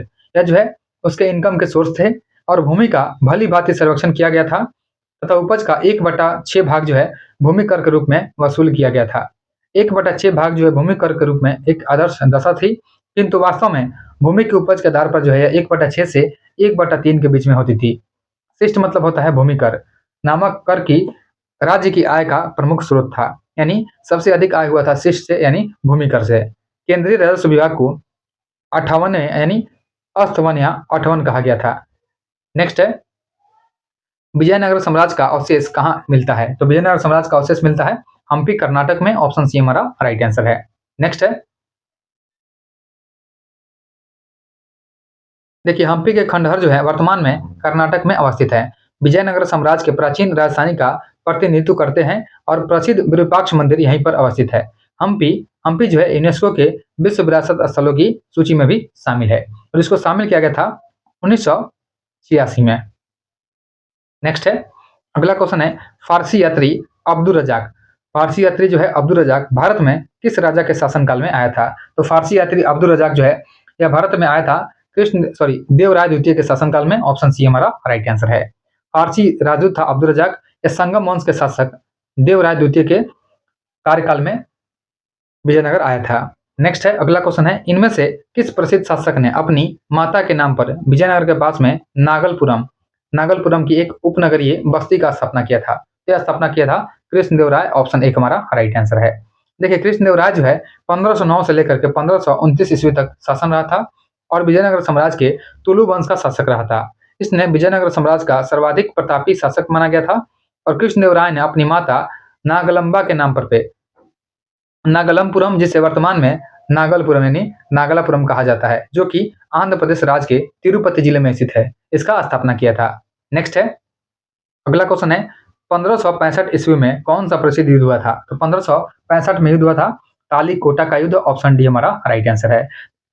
देखिए, 1565 में तालीकोटा के प्रसिद्ध युद्ध में बीजापुर, अहमदनगर, गोलकुंडा और बीदर की संयुक्त सेनाओं ने विजयनगर को पराजित किया और इस संयुक्त सेना में केवल बरार शामिल नहीं था। फरिश्ता के अनुसार यह युद्ध तालीकोटा में लड़ा गया था, किंतु युद्ध का वास्तविक क्षेत्र जो है राक्षसी एवं तंगड़ी नामक 2 ग्रामों के बीच स्थित था। तालीकोटा युद्ध के समय जो है विजयनगर का शासक जो है सदाशिव राय था, किंतु वास्तविक शक्ति जो है उसका मंत्री राम राय के हाथों में रही थी। नेक्स्ट है, राम राय की बात करते हैं। राम राय जो है योग्य सेनापति था। उसने बहमनी राज्यों के मुस्लिम शासकों के मध्य जो है फूट डालने का प्रयास किया, किंतु सफल नहीं हुआ था। तालीकोटा के इस युद्ध में हुसैन निजाम शाह ने अपने हाथों से राम राय का वध कर दिया था। इसके बाद में देखेंगे दिल्ली सल्तनत के प्रशासन के बारे में कि दीवान ए अर्ज विभाग संबंधित था। तो दीवान ए अर्ज विभाग जो है इसका संबंध रहा था रक्षा विभाग से, ऑप्शन सी हमारा राइट आंसर है। दीवान ए अर्ज जो है सल्तनतकालीन सैन्य विभाग था और इस विभाग का प्रमुख आरिज ए मुबालिक कहलाता था। वह सैन्य मामलों के प्रशासन के लिए जिम्मेदार था। वह एकता धारकों द्वारा रखी गई सैन्य टुकड़ियों का निरीक्षण करता था। नेक्स्ट है, निम्नलिखित में कौन भूमि उत्पाद पर लगने वाले कर को इंगित करता है? तो भूमि उत्पाद पर लगने वाले कर को इंगित करता है कौन सा, इसको चयन करना है। तो इसमें हो जाएगा हमारा 1, 3 और 4, यानी खराज हो जाएगा, उस्र हो जाएगा और मुक्ताई हो जाएगा। देखिए, खराज, उस्र और मुक्ताई जो है भूमि उत्पाद पर लगने वाले कर को इंगित करता है, जबकि खुम्स जो होता है यह भूमि उत्पाद पर लगने वाला कर नहीं था, अपितु खुम्स जो है यह लूट का धन था, यानी लूट के धन पर जो टैक्स लगता था इसी को खुम्स कहा गया था। खुम्स जो है युद्ध में शत्रु राज्य की जनता से लूट में प्राप्त होता था और इस युद्ध का 4/5 भाग सैनिकों में बांट दिया जाता था और शेष 1/5 भाग जो है राजकोष में जमा होता था। किंतु अलाउद्दीन खिलजी और मोहम्मद तुगलक ने 4/5 भाग राजकोष में दिया और शेष 1/5 भाग सैनिकों में बांटा था। सिकंदर लोदी ने गड़े हुए खजाने से कोई हिस्सा नहीं लिया था। नेक्स्ट है, अगला है, जवाबिद का संबंध किससे था? तो जवाबिद जो है इसका संबंध हो जाएगा राज्य कानून से, ऑप्शन एक हमारा राइट आंसर है। देखिए, सल्तनतकालीन प्रशासनिक शब्दावली में जवाबिद का संबंध जो हो जाएगा राज्य के कानून से हो जाएगा। नेक्स्ट है, दिल्ली सल्तनत के दौरान मुकद्दम या चौधरी पद का इस्तेमाल किनके लिए किया गया था? तो दिल्ली सल्तनत में मुकद्दम या चौधरी पद का जो इस्तेमाल किया गया था यह किया गया था गांव के सरपंच के लिए, ऑप्शन एक हमारा राइट आंसर है। देखिए, ये क्वेश्चन जो है 17वीं बीपीएससी री एग्जाम 2024 और साथ में 68वीं बीपीएससी री एग्जाम 2023 में दोनों में पूछा गया है। दिल्ली सल्तनत के दौरान खुत या मुकद्दम या साथ में चौधरी, कुछ भी बोल सकते हैं, खुत, मुकद्दम या चौधरी नामक शब्द जो है गांव के सरपंच के लिए उपयोग में लाया गया था, जो सल्तनत के लिए राजस्व एकत्र करने का भी काम करता था। नेक्स्ट है, अगला क्वेश्चन है, सल्तनत काल के सिक्के टंका, ससगनी एवं जीतल किन धातु के थे? यह थे चांदी और तांबा के, ऑप्शन एक हमारा राइट आंसर है। देखिए, सल्तनत कालीन 2 प्रमुख मुद्राएं हैं, जीतल और टंका। इल्तुतमिश जो है दिल्ली सल्तनत का पहला तुर्क शासक था जिसने शुद्ध अरबी सिक्के चलाए थे। मुद्रा प्रणाली में उसका योगदान दिल्ली सल्तनत के शासकों में सर्वाधिक है, क्योंकि उसी ने 2 प्रमुख सिक्के अर्थात चांदी का टंका और तांबे का जीतल प्रचलित किया था। ससगानी भी चांदी का सिक्का था और टंका एवं जीतल का जो अनुपात था 1:48 रहा था, यानी टंका जो है 1 तो जीतल जो है यह 48 रहा था। नेक्स्ट है, अगला है, दिल्ली सल्तनत कला एवं स्थापत्य से क्वेश्चन है, 2.5 दिन का झोपड़ा क्या है? तो 2.5 दिन का जो झोपड़ा है यह एक प्रकार का मस्जिद है, ऑप्शन एक हमारा राइट आंसर है। देखिए, ऐबक ने दिल्ली में कुव्वत उल इस्लाम और अजमेर में 2.5 दिन का झोपड़ा नामक मस्जिदों का निर्माण कराया था। उसने दिल्ली में स्थित कुतुब मीनार का निर्माण कार्य प्रारंभ किया, जिसे इल्तुतमिश ने पूरा करवाया था। नेक्स्ट है, कुतुब मीनार किसके द्वारा पूरा किया गया था? तो कुतुब मीनार जो है यह पूरा करवाया गया था इल्तुतमिश के द्वारा। ऑप्शन ए हमारा राइट आंसर है। देखिए, कुतुब मीनार जो है इसका निर्माण कुतुबुद्दीन ऐबक ने आरंभ किया था और सुल्तान इल्तुतमिश के काल में इसका निर्माण कार्य पूर्ण हुआ था। प्रसिद्ध सूफी ख्वाजा कुतुबुद्दीन बख्तियार काकी के नाम पर इसका नाम कुतुब मीनार रखा गया है और यह जो है गोलाकार तथा पंचमंजिली इमारत है। फिरोज शाह तुगलक के शासनकाल में इसकी चौथी मंजिल का काफी नुकसान पहुंचा था, जिस पर फिरोज ने चौथी मंजिल के पुनर्निर्माण के साथ साथ पांचवी मंजिल का भी निर्माण करवाया था। इस प्रकार कुतुब मीनार में 4 मंजिलों के स्थान पर 5 मंजिलें भी बन गई थी, जो आज भी विद्यमान है। सुल्तान उलूग खां, देखिए सुल्तान जो है उलूग खां और रजिया सुल्तान ने कुतुब मीनार के निर्माण में कोई योगदान नहीं दिया था। नेक्स्ट है, अगला क्वेश्चन है, अलाई दरवाजा का निर्माण किस सुल्तान ने करवाया था? तो अलाई दरवाजा जो है इसका निर्माण करवाया था अलाउद्दीन खिलजी ने। ऑप्शन सी हमारा राइट आंसर है। अलाउद्दीन सॉरी अलाई दरवाजा जो है इसका निर्माण अलाउद्दीन खिलजी ने कुतुब मीनार के निकट करवाया था और इसका निर्माण लाल पत्थरों तथा संगमरमर के द्वारा हुआ था। यह 1311 ईस्वी में बन करके तैयार हुआ और इल्तुतमिश के मकबरे की तरह इसमें एक चौकोर बड़ा कमरा है, जिसकी छत पर एक गुंबद है और इसके चारों दीवारों में एक मेहराबदार प्रवेश द्वार है। नेक्स्ट है, दिल्ली सल्तनत के साहित्य के बारे में दिया गया है कि तबकात ए नासरी का लेखक कौन था? तो तबकात ए नासरी का लेखक हो जाएगा मिनहाज उस सिराज। ऑप्शन सी हमारा राइट आंसर है। तबकात ए नासरी जो है इसके लेखक हैं मिनहाज उस सिराज, जो सुल्तान नसरुद्दीन को समर्पित किया गया था और यह ग्रंथ जो है 23 अध्यायों में है। एच.जी. रॉबर्टी इन्होंने इसका अंग्रेजी में अनुवाद किया और इस पुस्तक में मोहम्मद गोरी की भारत विजय का प्रत्यक्ष वर्णन मिलता है। ज्ञातव्य है कि मिनहाज पहले इतिहासकार हैं, जिन्होंने यह कहा था कि कुतुबुद्दीन ऐबक ने अपने नाम की मुद्राएं प्रसारित की और खुतबा पढ़वाया था। नेक्स्ट है, अगला क्वेश्चन है, मोरक्को के यात्री इब्न बतूता का वृतांत किस रूप में जाना जाता है? तो इसको जानते हैं रिहला के नाम से। यानी मोरक्को के जो यात्री है इब्न बतूता, इसने लिखा था यात्रा वृतांत, जिसका नाम था रिहला। ऑप्शन एक हमारा राइट आंसर है। नेक्स्ट है, देखिए इब्न बतूता की बात करते हैं तो अफ्रीका के मोरक्को का रहने वाला था इब्न बतूता, जो मोहम्मद बिन तुगलक के काल में दिल्ली आया था। इसने अपना यात्रा वृतांत अरबी भाषा में रिहला यानी रहला नामक पुस्तक में लिखा और इसने मोहम्मद तुगलक कालीन नीतियों का आलोचना भी किया था। नेक्स्ट है, 12 मासा की रचना किसने किया था?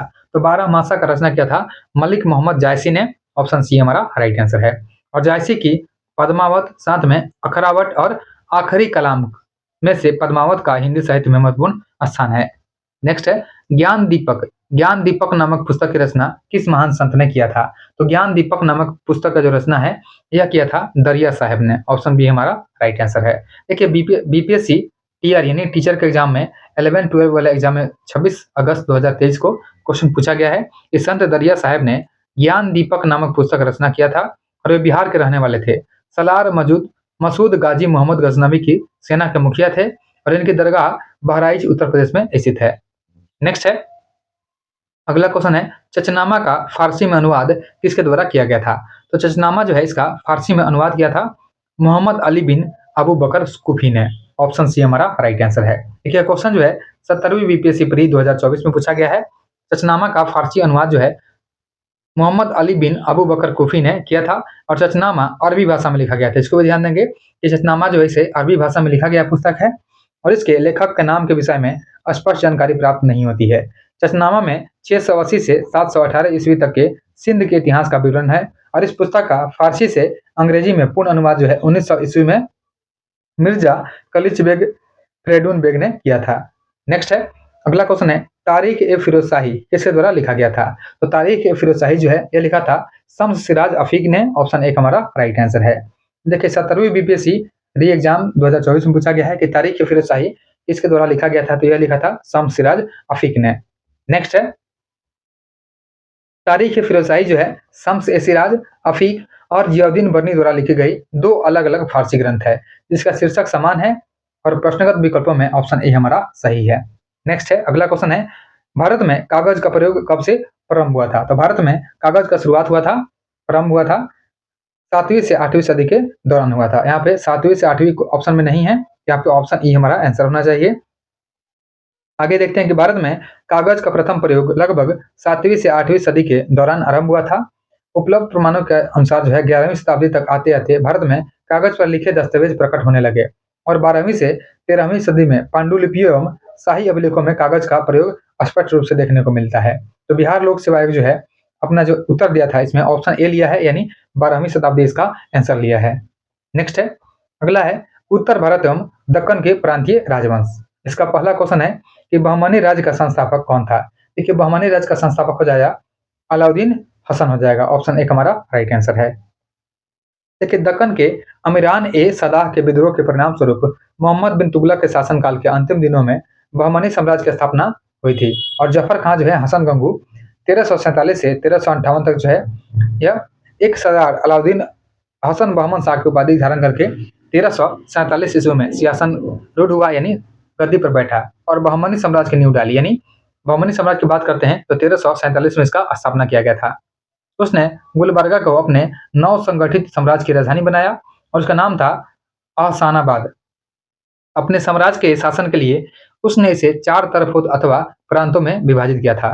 इसमें शामिल था गुलबर्गा, दौलताबाद, बरहर और बीदर, और प्रत्येक प्रांत एक शासक के अधीन था।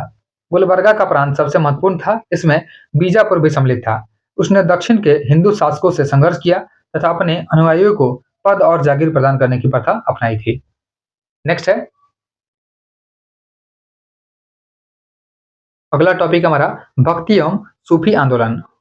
पहला क्वेश्चन है, शेख बहाउद्दीन जकारिया किस संप्रदाय के थे। तो शेख बहाउद्दीन जकारिया यह रहे थे सुहरावर्दी संप्रदाय के। ऑप्शन ए हमारा राइट आंसर है। देखिए, जो भारतवर्ष में सुहरावर्दी संप्रदाय शेख बहाउद्दीन जकारिया जो कि 1182 से लेकर के 1262 तक है शुरू हुआ था, और सूफियों के इस संप्रदाय में शेख सदरुद्दीन आरिफ, शेख रुकनुद्दीन अबुल फतह और शेख जलालुद्दीन सुर्फ ओस बुखारी आदि शामिल हुए थे। और इस संप्रदाय के संत सुकमा जीवन पर बल देते थे और धन और संपत्ति को साधना में बाधक नहीं मानते थे। नेक्स्ट है, अगला क्वेश्चन है, सभी भक्ति संतों के मध्य में एक समान विशेषता थी कि उन्होंने अपनी वाणी को उसी भाषा में लिखा जिससे उनके भक्त समझते थे। ऑप्शन ए हमारा राइट आंसर है। यानी भक्ति आंदोलन के संतों का आचार बहुत ऊंचा था। उसमें से बहुतों ने देश का भ्रमण किया। वे कई प्रकार के लोगों से मिले जिनके विचार भिन्न थे, और उन संतों ने साधारण लोगों की भाषाओं को उन्नत करने में अपना योगदान दिया। उन्होंने हिंदी, पंजाबी, बांग्ला, तेलुगु, कन्नड़, तमिल आदि इत्यादि भाषाओं की उन्नति में बहुत योगदान दिया। भक्ति आंदोलन के संत अपने उपदेश क्षेत्रीय भाषाओं में देते थे ताकि वहां के लोग उनके उपदेश आसानी से सुन और समझ सके। इस कारण क्षेत्रीय भाषाओं का विकास भी हुआ। नेक्स्ट है, अगला क्वेश्चन है, नामपंथियों, सिद्धों और योगियों ने भक्ति धर्म को किस क्षेत्र में लोकप्रिय बनाया था। तो यह बनाया था उत्तर भारत में। ऑप्शन बी हमारा राइट आंसर है। देखिए, 69वीं बीपीएससी प्री 2023 में क्वेश्चन पूछा गया है। नाथपंथियों, सिद्धों और योगियों ने भक्ति धर्म को उत्तर भारत में लोकप्रिय बनाया। उनका मानना था कि मोक्ष का मार्ग, निराकार की प्राप्ति ध्यान के माध्यम से संभव है। इसलिए इन्होंने योगासन, श्वास, व्यायाम और ध्यान जैसी विद्याओं के माध्यम से ईश्वर की प्राप्ति के मार्ग की वकालत भी किया था। नेक्स्ट है, अगला क्वेश्चन है कि निम्नलिखित में से किस सूफी सिलसिले की स्थापना बिहार में हुई थी। तो बिहार में फिरदौसिया सिलसिला का स्थापना हुआ था। ऑप्शन बी हमारा राइट आंसर है। देखिए, 70वीं बीपीएससी री एग्जाम में पूछा गया है 2024 में कि फिरदौसिया यानी फिरदौसी सिलसिला की स्थापना बिहार में हुई है, और भारत में इस सिलसिले से संबंधित सभी प्रमुख सूफी शेख शरफुद्दीन याहिया मनेरी थे। शेख मनेरी बिहार के इस सिलसिले के प्रमुख प्रचारक रहे थे। नेक्स्ट है, अगला है मुगल वंश से क्वेश्चन है। सबसे पहले है बाबर। भारत में मुगल वंश का संस्थापक कौन था। तो भारत में मुगल वंश का संस्थापक हो जाएगा बाबर। ऑप्शन डी हमारा राइट आंसर है। देखिए, मुगल वंश इसका संस्थापक बाबर रहा था, और मुगल शासक वास्तव में तुर्क की चगताई नामक शाखा के थे। इस शाखा का नाम प्रसिद्ध मंगोल नेता चंगेज खां के द्वितीय पुत्र के नाम पर पड़ा था, जिसके अधिकार के मध्य एशिया का तुर्किस्तान क्षेत्र था। नेक्स्ट है, पानीपत के युद्ध में बाबर के जीत का मुख्य कारण क्या था। तो पानीपत के युद्ध में बाबर के जीत का मुख्य कारण रहा था उसकी सैन्य कुशलता। ऑप्शन बी हमारा राइट आंसर है। पानीपत का जो पहला लड़ाई हुआ था 21 अप्रैल 1526 को बाबर और इब्राहिम लोदी के बीच में हुआ था, जिसमें अपनी सैन्य कुशलता के बल पर बाबर ने विजय प्राप्त किया था। बाबर की सैन्य संख्या लोदी सेना से कम थी, फिर भी उसकी कुशल सैन्य नीति के चलते विजयश्री ने उसका वरण किया, यानी वह जीत गया। और इब्राहिम लोदी स्वयं एक अनुभव शून्य शक्ति व्यक्ति था बाबर लिखता है कि वह अनुभवहीन व्यक्ति था जो अपनी गतिविधियों में बड़ी असावधानी रखता था। वह बिना किसी व्यवस्था के आगे बढ़ता, रुकता और बिना किसी दूरदर्शिता के संघर्ष में लीन हो जाता था। नेक्स्ट है, अगला क्वेश्चन है, निम्नलिखित कथनों पर विचार कीजिए। भारत में बाबर के आगमन के कारण। देखिए, उपमहाद्वीप में बारूद का आगमन हुआ जो कि गलत है। दूसरा है, क्षेत्र की वास्तुकला में मेहराब और गुंबद का परिचय, यह भी गलत है। प्रदेश में तैमूरिद राजवंश का स्थापना हुआ था, यह सही है। और युद्ध में तोपों की शुरुआत हुई थी, यह भी सही है। आगे हम लोग ऑप्शन देख लेते हैं। देखिए, यहाँ पे ऑप्शन ए दिया गया है 3 और 4, तो 3 और 4 सही है। ऑप्शन ए हमारा राइट आंसर है। देखिए, 69वीं बीपीएससी प्री एग्जाम में पूछा गया है, बाबर के आगमन के फलस्वरूप भारत में तैमूरी राजवंश की स्थापना हुई और बाबर पितृवंश की ओर से तैमूर का 5वां वंशज था। बाबर के आगमन के कारण भारत में सर्वप्रथम युद्ध में तोपों की शुरुआत हुई और पानीपत के प्रथम युद्ध में उसकी विजय का प्रमुख श्रेय उसके तोपखाने को ही दिया जाता है। उस्ताद अली तथा मुस्तफा नामक तुर्की तोपचियों की सहायता से उसने एक अच्छा तोपखाना तैयार किया था और भारतीय उपमहाद्वीप में बारूद का आगमन बाबर के भारत आने से पूर्व हो चुका था, जबकि वास्तुकला के क्षेत्र में मेहराब तथा गुंबद का प्रयोग जो है तुर्कों के आगमन के पश्चात ही प्रारंभ हो गया था। इसलिए स्टेटमेंट 1 और 2 जो है हमारा गलत था। नेक्स्ट है, अगला है हुमायूं और शेरशाह। पहला क्वेश्चन है, इनमें से किसने हुमायूं को यह प्रस्ताव दिया कि यदि उसे बंगाल पर अधिकार करने दिया गया तो वह बिहार को समर्पित कर देगा और 10 लाख दिनार की वार्षिक श्रद्धांजलि अर्पित करेगा? यह हमारा आंसर जो हो जाएगा इसका, यह हो जाएगा शेर खान। ऑप्शन बी हमारा राइट आंसर है। देखिए, बंगाल अभियान की बात करते हैं तो बंगाल अभियान के समय जो है शेर खान ने हुमायूं को यह प्रस्ताव दिया कि वह बिहार हुमायूं को सौंप देगा यदि उसे बंगाल पर अधिकार करने दिया जाए। साथ ही वह 10 लाख दिनार की वार्षिक श्रद्धांजलि भी अर्पित करेगा। नेक्स्ट है, इन शासकों में से किसने अपनी सैन्य टुकड़ियों को 200, 250 और 500 इकाइयों में विभाजित किया था? यह किया था सिकंदर शाह और इस्लाम शाह, दोनों ने किया था। इसलिए ऑप्शन ई हो जाएगा, उपयुक्त में से एक से अधिक हमारा आंसर हो जाएगा। देखिए, इस्लाम शाह जो है शेर शाह का पुत्र था। इस्लाम शाह ने पूरे उत्तर भारत में लगभग 8 वर्षों तक शासन किया था और उसकी मृत्यु जो है लगभग 1553 ईस्वी में हुई थी। इस्लाम शाह ने ही अपने सैन्य टुकड़ियों को 50, 200 और 250 और 500 की इकाइयों में विभाजित किया था। बात करते हैं आगे शेर शाह का, तो संभवतः शेर शाह जो है इसके समय में भी सैन्य विभाजन की यह प्रणाली प्रचलित थी। ज्ञातव्य है कि बिहार लोक सेवा आयोग ने इस प्रश्न का उत्तर ई माना है। नेक्स्ट है, अगला क्वेश्चन है, क्वेश्चन नंबर 3 है, हुमायूं ने चुनार दुर्ग पर प्रथम बार आक्रमण कब किया था? हुमायूं ने चुनार दुर्ग पर पहली बार आक्रमण किया था 1532 ईस्वी में। ऑप्शन एक हमारा राइट आंसर हो जाएगा। बात करते हैं कि हुमायूं ने चुनार दुर्ग पर पहली बार आक्रमण 1532 ईस्वी में किया था और इस किले को उसने 4 महीने तक घेरे रखा था, जिसके बाद में शेर खान ने हुमायूं की अधीनता स्वीकार कर लिया और इसके अलावा 1531 ईस्वी में उसने कालिंजर पर भी आक्रमण किया था। नेक्स्ट है, अगला है, निम्नलिखित में से किसने अपने बादशाह पति के लिए मकबरे का निर्माण करवाया था? तो अपने बादशाह पति के लिए मकबरे का निर्माण करवाया था हाजी बेगम ने। ऑप्शन बी हमारा राइट आंसर है। देखिए, हाजी बेगम जो है इन्होंने अपने पति हुमायूं के मकबरे का निर्माण दिल्ली में 1565 से 72 ईस्वी में कराया था और इस मकबरे का नक्शा जो है मीरक मिर्जा गियास यानी ईरानी वास्तुकार है, इन्होंने तैयार किया था। यह मकबरा मुख्यतः लाल बलुआ पत्थर और सफेद संगमरमर से बना हुआ है। इस मकबरे जो है में चार बाग शैली में बाग को लगाया गया है। नेक्स्ट है, अगला क्वेश्चन है, हुमायूं द्वारा लड़े गए 4 प्रमुख युद्धों का तिथि अनुसार सही क्रम अंकित करना है। युद्ध स्थलों के नाम नीचे दिए गए हैं। देखिए, इसको जब हम लोग अरेंज करेंगे तो सबसे पहले बात करेंगे हुमायूं द्वारा लड़े गए 4 प्रमुख युद्धों का क्रम इस प्रकार से है। देवरा का युद्ध हो जाएगा, उसके बाद में चौसा का युद्ध है, कन्नौज का युद्ध है, उसके बाद में सरहिंद का युद्ध है। देखिए, 1532 ईस्वी में हुआ था देवरा का युद्ध। 1532 में उसने गोमती के तट पर स्थित दौराह यानी देवरा नामक स्थान पर अफगान विद्रोहियों को परास्त किया। 1539 में चौसा के युद्ध में हुमायूं को शेर शाह ने पराजित किया था और इसी युद्ध में निजाम नामक भिस्ती ने हुमायूं की जान बचाई थी। हुमायूं के विरुद्ध में चौसा की इस विजय को शेर खान यानी शेर शाह की शक्ति एवं प्रतिष्ठा दोनों में वृद्धि हुई थी और उसने फरीद अल दीन यानी शेर शाह की उपाधि पदवी करके अपने नाम का फतुआ पढ़वाया था और सिक्के पर भी अंकित करवाया था। 1540 ईस्वी में कन्नौज या बिलग्राम के युद्ध में भी हुमायूं को शेर शाह ने पराजित किया था और विवश होकर के एक निर्वासित की भांति इधर उधर भटकना पड़ा था। 1555 ईस्वी में सरहिंद का युद्ध होता है। इसकी विजय ने हुमायूं को एक बार पुनः उसका खोया हुआ राज्य वापस ला दिया। अर्थात युद्धों का सही क्रम हमारा हो जाएगा। 1532 में हुआ था देवरा का युद्ध, चौसा का 1539 में हुआ था, कन्नौज का युद्ध हुआ था 1540 में और सरहिंद का युद्ध हुआ था 1555 में। नेक्स्ट है, अगला क्वेश्चन है, निम्नलिखित में से किस सुल्तान ने पहले हजरत आला की उपाधि अपनाई और बाद में सुल्तान की? यानी पहले हजरत आला की उपाधि अपनाया था और बाद में सुल्तान का उपाधि अपनाया था। तो हो जाएगा शेर शाह सूरी, ऑप्शन सी हमारा राइट आंसर है।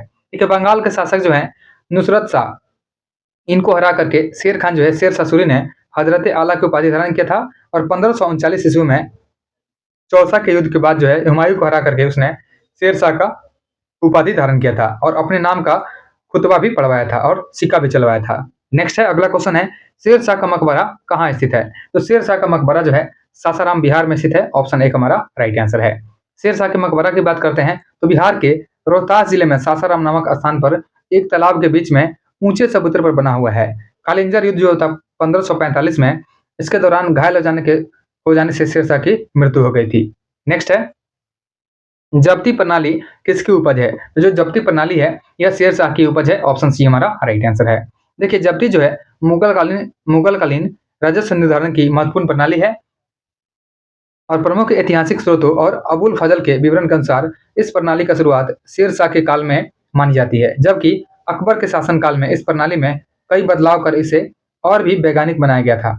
जब्ती प्रणाली ही अकबर के समय में आगे चल करके आईना आइन ए दहसाला का आधार बना था। नेक्स्ट है, अगला क्वेश्चन है कि किसी भी सरकार ने नहीं और अंग्रेजों ने भी नहीं जितना इस पठान ने काफी बुद्धिमत्ता का परिचय दिया। शेर शाह सूरी के बारे में यह शब्द किसने लिखे थे? तो यह लिखा गया था एच.जी. किन के द्वारा, ऑप्शन एक हमारा राइट आंसर है। देखिए, एच.जी. किन के बारे में बात करते हैं तो जो एच.जी. किन है, इन्होंने शेर शाह सूरी के बारे में लिखा है कि किसी भी सरकार ने नहीं और अंग्रेजों ने भी नहीं जितना कि इस पठान ने काफी बुद्धिमत्ता का परिचय दिया था। दरअसल शेर शाह के बारे में यह टिप्पणी जो है किन ने उसकी प्रशासनिक शासन व्यवस्था, शांति व्यवस्था, सड़कें, सराय, डाक व्यवस्था आदि सुधारों के संदर्भ में किया था। नेक्स्ट है, अगला क्वेश्चन है, 26 जून 1539 को शेर शाह और हुमायूं के बीच में युद्ध कहाँ लड़ा गया था? तो यह लड़ा गया था चौसा में, ऑप्शन डी हमारा राइट आंसर है। देखिए, चौसा का युद्ध हुआ था 1539 ईस्वी में। शेर शाह सूरी और मुगल शासक हुमायूं के बीच में हुआ था। शेर शाह सूरी ने हुमायूं को हराया और फरीद अल दीन ने शेर शाह की उपाधि धारण किया था। आगे बढ़ते हैं अकबर के बारे में। तो अकबर के बारे में यहाँ पे क्वेश्चन दिए गए हैं। इसमें पहला क्वेश्चन है कि भारत के एकीकरण के बाद वह मध्य पूर्व और पश्चिमी एशिया को एक करना चाहता था, जो एक विश्व साम्राज्य की स्थापना की ओर एक महत्वपूर्ण कदम था। आर पी त्रिपाठी ने मुगल कालीन भारत के किस सम्राट के बारे में यह लिखा है? तो यह लिखा गया है अकबर के बारे में, ऑप्शन सी हमारा राइट आंसर है। नेक्स्ट है, आर.पी. त्रिपाठी के बारे में बात करते हैं तो मुगल कालीन सम्राट अकबर के बारे में लिखते हैं कि भारत के एकीकरण के बाद वह मध्य पूर्व और पश्चिमी एशिया को एक करना चाहता था, जो एक विश्व साम्राज्य की स्थापना की ओर एक महत्वपूर्ण कदम था।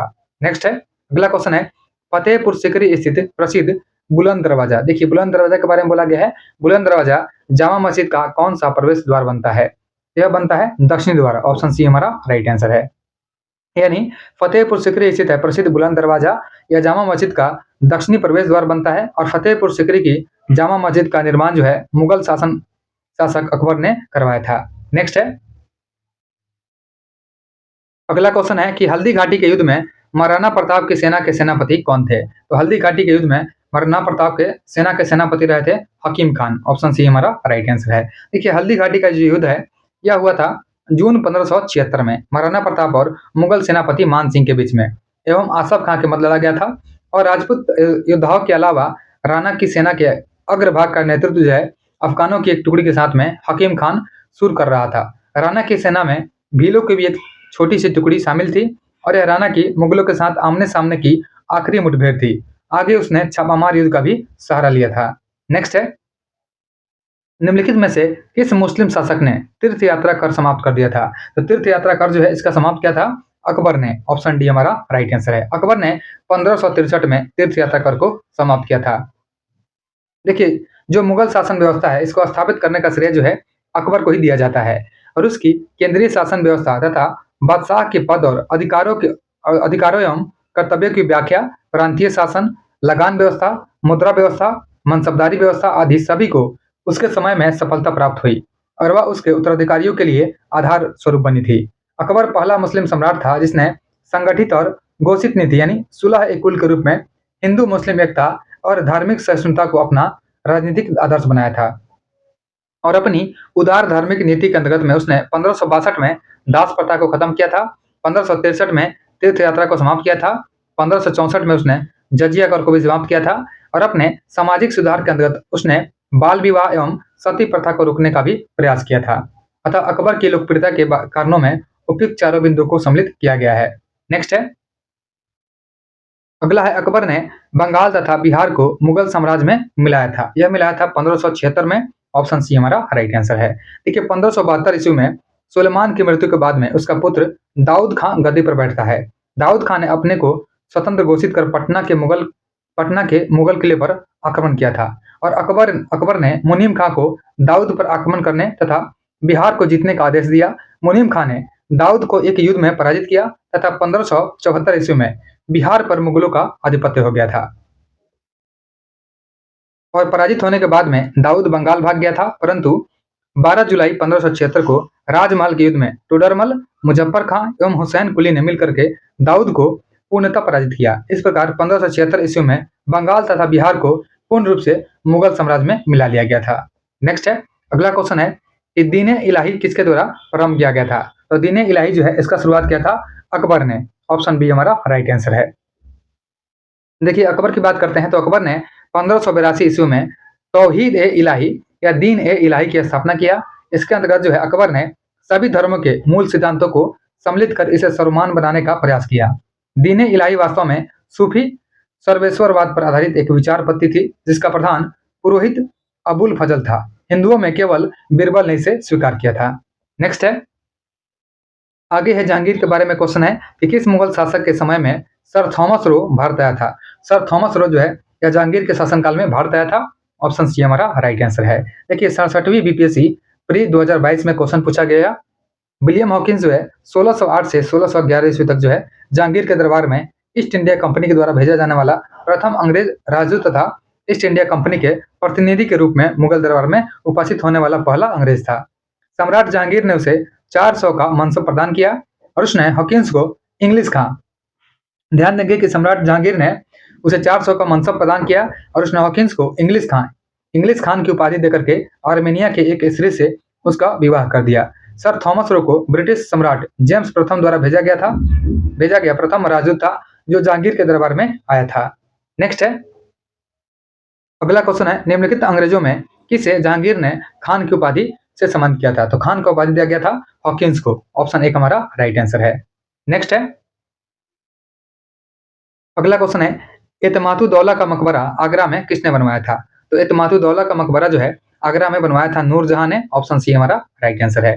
देखिए एतमातुद्दौला का मकबरा जो है नूरजहां ने 1622 से 28 ईस्वी के मध्य जो है अपने पिता की मृत्यु के बाद में बनवाया था, यानी एतमातुद्दौला जो है नूरजहां के पिता थे और यह आगरा में जमुना नदी के किनारे तट पर स्थित एक अत्यंत अलंकारित इमारत है और यह जो है चतुर्भुजाकार मकबरा पहला मुगलकालीन मकबरा है जिसमें बड़े पैमाने पर संगमरमर का प्रयोग किया गया था, यानी ताजमहल से पहले भी इसमें संगमरमर का प्रयोग किया गया था तथा अलंकरण के लिए इस्लामिक भवनों में संभवतः पहली बार पित्रा ड्यूरा शैली का प्रयोग किया गया था। देखिए पित्रा ड्यूरा शैली जो है पहली बार प्रयोग जो है एतमातुद्दौला के मकबरा में ही किया गया था। नेक्स्ट है, अगला है पित्रा ड्यूरा यानी इसको बोलते हैं प्राचीनकारी निम्न में से किससे संबंधित है? तो इसका संबंध हो जाएगा दीवारों में अर्ध कीमती पत्थर जोड़ करके फूलों की नक्काशी करना। देखिए क्वेश्चन जो है 66वीं बीपीएससी प्री में और 66वीं बीपीएससी री एग्जाम प्री में भी दोनों में पूछा गया है। देखिए पच्चीकारी बोलते हैं या प्राचीनकारी, इसी को बोलते हैं पित्रा ड्यूरा। दीवारों में अर्ध कीमती पत्थर जोड़ करके फूलों की नक्काशी करने से संबंधित है। ध्यातव्य है कि भारत में पित्रा ड्यूरा नाम का जड़ाऊ कार्य जो है सबसे पहले एतमातुद्दौला के मकबरा में किया गया था और इस मकबरे का निर्माण जहांगीर की पत्नी नूरजहां ने करवाया था। नेक्स्ट है, अगला है हमारा शाहजहां। यहाँ से शाहजहां के क्वेश्चन दिए गए हैं। दिल्ली के लाल किले का निर्माण करवाया था, तो दिल्ली के लाल किले का निर्माण करवाया था शाहजहां ने। ऑप्शन डी हमारा राइट आंसर है। देखिए अकबर के फतेहपुर सिकरी की भांति शाहजहां ने दिल्ली में अपने नाम पर शाहजहानाबाद नामक एक नगर का स्थापना 1638 ईस्वी में किया था तथा वहां अनेक सुंदर एवं वैभवपूर्ण भवनों का निर्माण कर उसे सुसज्जित करने का प्रयास किया था। शाहजहानाबाद के भवनों में लाल किला सबसे प्रमुख है और अनियमित अष्टकोणीय आकार का यह किला लाल बलुआ पत्थर से निर्मित होने के कारण लाल किला के नाम से प्रसिद्ध है। और इसका निर्माण जो है 1639 ईस्वी में शुरू हुआ था और लगभग 9 साल में इसका निर्माण कार्य को पूरा किया गया था। और इस किले के पश्चिमी द्वार का नाम जो है लाहौरी दरवाजा और दक्षिणी द्वार का नाम रखा गया था दिल्ली दरवाजा। ध्यान देंगे कि इस किले के पश्चिमी द्वार का नाम लाहौरी दरवाजा और दक्षिणी द्वार का नाम दिल्ली दरवाजा रखा गया था। यह जो है सुंदरता तथा शोभा में अनोखा है तथा संभवतः विश्व में अतुल्य है। नेक्स्ट है, अगला क्वेश्चन है, निम्नलिखित में किस इतिहासकार ने शाहजहां के शासनकाल को मुगल काल का स्वर्ण युग कहा था? यह कहा था A.L. श्रीवास्तव ने। ऑप्शन सी हमारा राइट आंसर है। देखिए जो A.L. श्रीवास्तव है, डॉक्टर A.L. श्रीवास्तव, इन्होंने अपनी पुस्तक मुगल कालीन भारत में लिखा है कि शाहजहां का शासनकाल भारत के मध्ययुगीन इतिहास में स्वर्ण युग के नाम से प्रसिद्ध है। और यह केवल कला में भी वास्तुकला की दृष्टि से ही सत्य माना जा सकता है। J.N. सरकार और V.A. स्मिथ जो है शाहजहां के काल को स्वर्ण काल मानने के पक्ष में नहीं है। उसके बाद एक है S.R. शर्मा। S.R. शर्मा जो है इन्होंने शाहजहां के काल को स्पष्ट रूप से मुगल काल का स्वर्ण काल माना है। नेक्स्ट है, अगला क्वेश्चन है, ईरान के शाह और मुगल शासकों के बीच में झगड़े की जड़ क्या थी? तो इसमें झगड़े का जड़ था कंधार। ऑप्शन बी हमारा राइट आंसर है। कंधार जो है, कंधार राज्य ईरान के शाह और मुगलों के बीच में संघर्ष का जड़ था, क्योंकि कंधार को अपने हाथों में रखना मुगल शासक तथा ईरान के शाह के लिए रणनीतिक और आर्थिक के साथ साथ भावनात्मक और प्रतिष्ठा का भी विषय बन गया था। और दोनों शासकों की साम्राज्यवादी योजनाओं को कार्यान्वित किया गया और बहुत कुछ कंधार को अपने हाथों में रखने पर ही निर्भर करता था। नेक्स्ट है, अगला है औरंगजेब से क्वेश्चन यहाँ पे, औरंगजेब द्वारा चलाए गए जिहाद का अर्थ। देखिए औरंगजेब के द्वारा शुरू किया गया था जिहाद, जिसका अर्थ था दारुल इस्लाम। ऑप्शन बी हमारा राइट आंसर है। औरंगजेब जो है सर्वोपरि एक उत्साही सुन्नी मुस्लिम था। उसकी धार्मिक नीति सांसारिक लाभ के किसी विचार से प्रभावित नहीं थी। उदार धारा के विरुद्ध में सुन्नी कट्टरता के समर्थक के रूप में राज सिंहासन प्राप्त करने वाले की हैसियत से उसने कुरान के कानून को कठोरता से लागू करने का प्रयत्न किया। इस कानून के अनुसार प्रत्येक धार्मिक मुसलमान को अल्लाह की राह में मेहनत करनी चाहिए, या दूसरे शब्दों में तब तक गैर मुसलमानी देशों यानी दारुल हर्ब के विरुद्ध में जिहाद करना चाहिए जब तक कि वे इस्लाम के राज्य यानी दारुल इस्लाम के रूप में परिवर्तित नहीं हो जाते हैं। नेक्स्ट है, अगला क्वेश्चन है कि सर्वप्रथम किस मुगल शासक ने ब्रिटिश के विरुद्ध में संघर्ष किया था? यह किया था औरंगजेब ने। ऑप्शन बी हमारा राइट आंसर है। देखिए मुगलों का अंग्रेजों यानी ब्रिटिश से पहली बार संघर्ष जो है 1686 ईस्वी में औरंगजेब के शासनकाल में हुआ था। मुगल गवर्नर शाइस्ता खान ने जवाब चरनौक सहित अंग्रेजों को हुगली में खदेड़ दिया था। उसके बाद में मुगल प्रशासन का क्वेश्चन है कि मध्यकाल में बटाई शब्द का अर्थ क्या था? तो मध्यकाल में बटाई शब्द का अर्थ था लगान निर्धारण का तरीका। ऑप्शन बी हमारा राइट आंसर है। देखिए मध्यकाल में बटाई शब्द का मतलब था लगान निर्धारण की एक पद्धति थी, जिसमें वास्तविक उपज का बंटवारा राज्य और कृषक के बीच में होता था। शेरशाह सूरी ने लगान निर्धारण के लिए 3 प्रणालियों को अपनाया था, जिसमें शामिल था, पहला था नस्क या मुक्ताई, या इसी को बोलते थे कनकूत।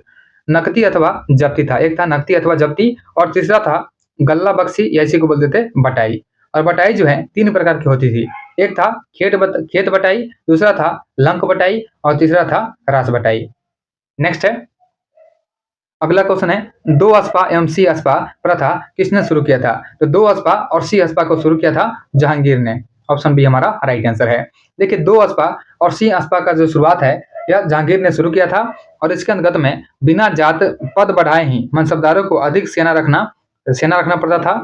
और इसमें पहला था 2 अस्पा। 2 अस्पा का मतलब है इसमें मनसबदारों को अपने सवार पद के 2 गुने घोड़े रखने पड़ते थे। और सिंह अस्पा का मतलब है इसमें मनसबदारों को अपने सवार पद के 3 गुने घोड़े रखने पड़ते थे। नेक्स्ट है, अगला क्वेश्चन है मुगल प्रशासन में मुहतसिब था। तो मुगल प्रशासन में मुहतसिब का मतलब लोक आचरण अधिकारी था। ऑप्शन सी हमारा राइट आंसर है। देखिए प्रशासन में मुहतसिब जो है जन आचरण के निरीक्षण विभाग का अधिकारी था। उसका कार्य प्रजा के आचरण को उच्च बनाए रखना तथा प्रजा के आचरण को शुद्ध बनाए रखने के लिए अकबर ने शराब के खुले और अनियंत्रित व्यापार पर अंकुश लगाया और वेश्याओं का नगरों में निवास निषिद्ध घोषित कर दिया था। वेश्याओं को नगर से निष्कासित कर एक नए स्थान पर बसाया गया और उसका नाम शैतानपुरी रखा गया था। नेक्स्ट है, मुगल प्रशासन में मदद ए मास इंगित करता है। तो मुगल प्रशासन में मदद ए मास का मतलब था विद्वानों को दी जाने वाली राजस्व मुक्त अनुदत्त भूमि। देखिए, मुगल प्रशासन में विद्वानों एवं धार्मिक लोगों को दी जाने वाली जो राजस्व मुक्त भूमि थी, अनुदान भूमि थी, इसको मदद मदद ए मास कहा गया था और इसे तयूरगाल भी कहा जाता था। दान दी जाने वाली समस्त भूमि का निरीक्षण सद्र करता था तथा सद्र का यह भी दायित्व था कि इन अनुदानों का दुरुपयोग न होने पाए और यह भूमि स्थानांतरित नहीं होती थी और अनुदान ग्राही के पास में वंशानुगत रूप से रहती थी। नेक्स्ट है, अगला क्वेश्चन है, मुगल प्रशासन में मुख्य काजी था। तो मुगल प्रशासन में मुख्य काजी जो है यह मुख्य न्यायाधीश था। ऑप्शन एक हमारा राइट आंसर है। देखिए, मुख्य काजी जो है यह काजी उल कुजात यह प्रधान काजी था तथा न्याय विभाग का प्रमुख होता था। नेक्स्ट है, अगला क्वेश्चन है, मध्यकालीन भारत में मनसबदारी व्यवस्था को क्यों लागू किया गया था। तो मध्यकालीन भारत में मनसबदारी व्यवस्था को लागू करने का कारण था सैनिकों की सुगमता से भर्ती के लिए। ऑप्शन बी हमारा राइट आंसर है। देखिए, मनसबदारी व्यवस्था जो है एक विशिष्ट प्रशासनिक व्यवस्था थी जिसका प्रचलन मुगल शासक अकबर द्वारा किया गया था। मनसब द्वारा 3 बातें निर्धारित होती थी। सबसे पहला था पदाधिकारी का वरीयता क्रम, दूसरा था वेतनमान और तीसरा था सैनिक उत्तरदायित्व। सैनिक उत्तरदायित्वों में देखिए, सैनिक उत्तरदायित्व में मनसबदार को अपने मनसब के अनुसार सैनिकों को रखना पड़ता था और इस व्यवस्था से राज्य ने सैनिकों के प्रत्यक्ष भर्ती और रख रखाव के उत्तरदायित्व मनसबदारों पर डाल दिया, जिसके बदले में मनसबदार को नगद या जागीर प्रदान किया गया था। नेक्स्ट है, अगला है मुगलकालीन संगीत एवं चित्रकला। देखिए, मुगलकालीन संगीत और चित्रकला की बात करते हैं तो पहला क्वेश्चन है इसमें, किस मुगल शासक ने चित्रकारी के लिए कारखाने बनाए थे। तो चित्रकारी के लिए कारखाना बनाया गया था। देखिए, यहाँ पे स्टार लगा हुआ है कि हुमायूं ने चित्रकारी के लिए कारखाना बनाया था। देखिए, एनसीईआरटी के अनुसार जो है निगार खाना, जबकि अनु मनुजा की पुस्तक जो है a critical study of Mughal painting during Akbar's region के अनुसार जो है तस्वीर खाना बनवाया गया था, जो उसकी पुस्तकालय से जुड़ा हुआ था। अकबर ने 1558 से 1572 ईस्वी तक आगरा में, 1572 से 1585 ईस्वी तक जो है फतेहपुर सिकरी में, 1585 से 1601 तक लाहौर में और 1603 से 1605 तक पुनः आगरा में चित्रशालाएं स्थापित की थी। यहाँ पे अकबर के बारे में बताया गया है कि अकबर ने चित्रशालाओं का स्थापना किया था। ज्ञातव्य है कि बिहार लोक सेवा आयोग ने अपने उत्तर पत्रक में इस प्रश्न का उत्तर जो है बी माना है, यानी बी माना है मतलब अकबर माना है। ऑप्शन बी यहाँ पे हमारा आंसर हो जाएगा। नेक्स्ट है, अगला क्वेश्चन है, दास्तान ए अमीर हमजा। दास्तान ए अमीर हमजा का चित्रांकन किसके द्वारा किया गया था। तो दास्तान ए अमीर हमजा का चित्रांकन किया गया था। देखिए, यहाँ पे इसमें भी स्टार लगा हुआ है। अकबर ने अनेक ग्रंथों को चित्रित करवाया था और इसमें सर्वप्रथम दास्तान ए अमीर हमजा या हजमानामा, कुछ स्रोतों में अकबर के काल में चित्रित प्रथम ग्रंथ के रूप में तूतीनामा का भी उल्लेख है और यह हुमायूं के काल में चित्रित होना आरंभ हुआ था और अकबर के शासनकाल में पूर्ण हुआ था, जबकि प्रसिद्ध इतिहासकार सतीश चंद्र के अनुसार जो है इनका चित्रांकन अकबर के शासनकाल में 1507 ईस्वी में आरंभ हुआ था, न कि हुमायूं के काल में। बदायूनी और शाहनवाज खां के अनुसार जो इसे तैयार करने में लगभग 15 वर्ष लगे थे और पहले मीर सैयद अली तथा बाद में अब्दुल समद की देखरेख में प्राय लगभग 50 चित्रकारों ने इसे तैयार करने में हिस्सा लिया था। इसमें करीब 1400 चित्र हैं और यह ग्रंथ जो है पैगंबर मोहम्मद साहब के चाचा अमीर हमजा के वीरतापूर्ण कारनामों का उल्लेख करता है। अतः आंसर ए और सी दोनों हमारा आंसर हो जाएगा। देखिए, ए जो हो जाएगा अब्दुल समद और सी हो जाएगा मीर सैयद अली, इसमें से दोनों हमारा आंसर हो जाएगा। नेक्स्ट है, अगला क्वेश्चन है, यूरोपीय चित्रकारी का प्रवेश किसके दरबार में हुआ था। यूरोपीय चित्रकारी का प्रवेश हुआ था अकबर के दरबार में। ऑप्शन बी हमारा राइट आंसर है। देखिए, अकबर के दरबार में यूरोपीय चित्रकला का प्रवेश पुर्तगालियों के माध्यम से हुआ था, जिनसे मुगल चित्रकारों ने 2 विशेषताएं ग्रहण की थी, व्यक्ति विशेष का चित्रण और साथ में दृश्य में आगे दिखने वाली वस्तुओं को छोटे आकार में बनाना। देखिए, चित्रकला का विकास जो है हुमायूं के शासनकाल में शुरू हुआ था और अकबर के शासनकाल में यूरोपीय चित्रकला का प्रभाव जो है मुगल चित्रकला शैली पर पड़ा था। यहाँ पे ध्यान देंगे कि अकबर के शासनकाल में यूरोपीय चित्रकला का प्रभाव जो है मुगल चित्रकला शैली पर पड़ा हुआ है। अकबर के समय में दशवंत अग्रणी चित्रकार था और जहांगीर के शासनकाल को मुगल चित्रकला का स्वर्णयुग यानी स्वर्णकाल कहा गया है। नेक्स्ट है, अगला क्वेश्चन है, दशवंत और बसावन। देखिए, दशवंत और बसावन प्रसिद्ध चित्रकार मुगल सम्राट के राज दरबारी थे। ये हो जाएंगे अकबर के। ध्यान देंगे अकबर के शासनकाल में इनके राज दरबारी थे दशवंत और बसावन दोनों रहे थे। देखिए, दशवंत और बसावन जो है अकबर कालीन चित्रकार थे। दशवंत जो एक कहार का बेटा था, जो काम से अकबर इतना प्रभावित हुआ कि उसने इसे अपने अपने समय के अग्रणी चित्रकार बनने में सहयोग दिया, किंतु बाद में यह महान चित्रकार मानसिक रूप से विक्षिप्त हो गया और 1584 ईस्वी में इसने आत्महत्या कर लिया था।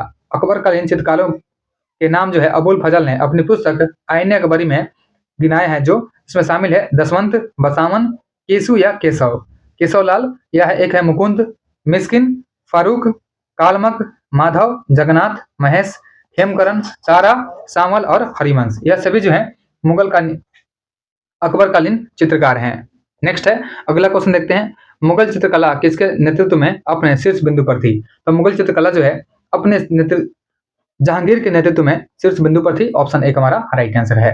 देखिए, मुगल चित्रकला की बात करते हैं तो जहांगीर के काल में अपने शिखर पर पहुंच गई और जहांगीर चित्रकला का बहुत कुशल पारखी था। मुगल शैली में मनुष्यों का चित्र बनाते समय एक ही चित्र में विभिन्न चित्रकारों द्वारा मुख, शरीर तथा पैरों को चित्रित करने का रिवाज था। जहांगीर का दावा था कि वह किसी भी चित्र में विभिन्न चित्रकारों के अलग अलग योगदान को पहचान सकता है, यानी किस पार्ट को किसने बनाया है। शिकार, युद्ध तथा राज दरबार के दृश्यों को चित्रित करने के अलावा जहांगीर के काल में मनुष्यों तथा जानवरों के चित्रों को बनाने की कला में विशेष प्रगति हुई और अबुल हसन ने जहांगीर के सिंहासनारोहण का एक चित्र बनाया था, जिसे जहांगीर की आत्मकथा तुजुक ए जहांगीरी के मुख्य पृष्ठ पर लगा दिया गया था और जहांगीर के काल को मुगल चित्रकला का स्वर्ण युग भी कहा जाता है। नेक्स्ट है, अगला क्वेश्चन देखते हैं।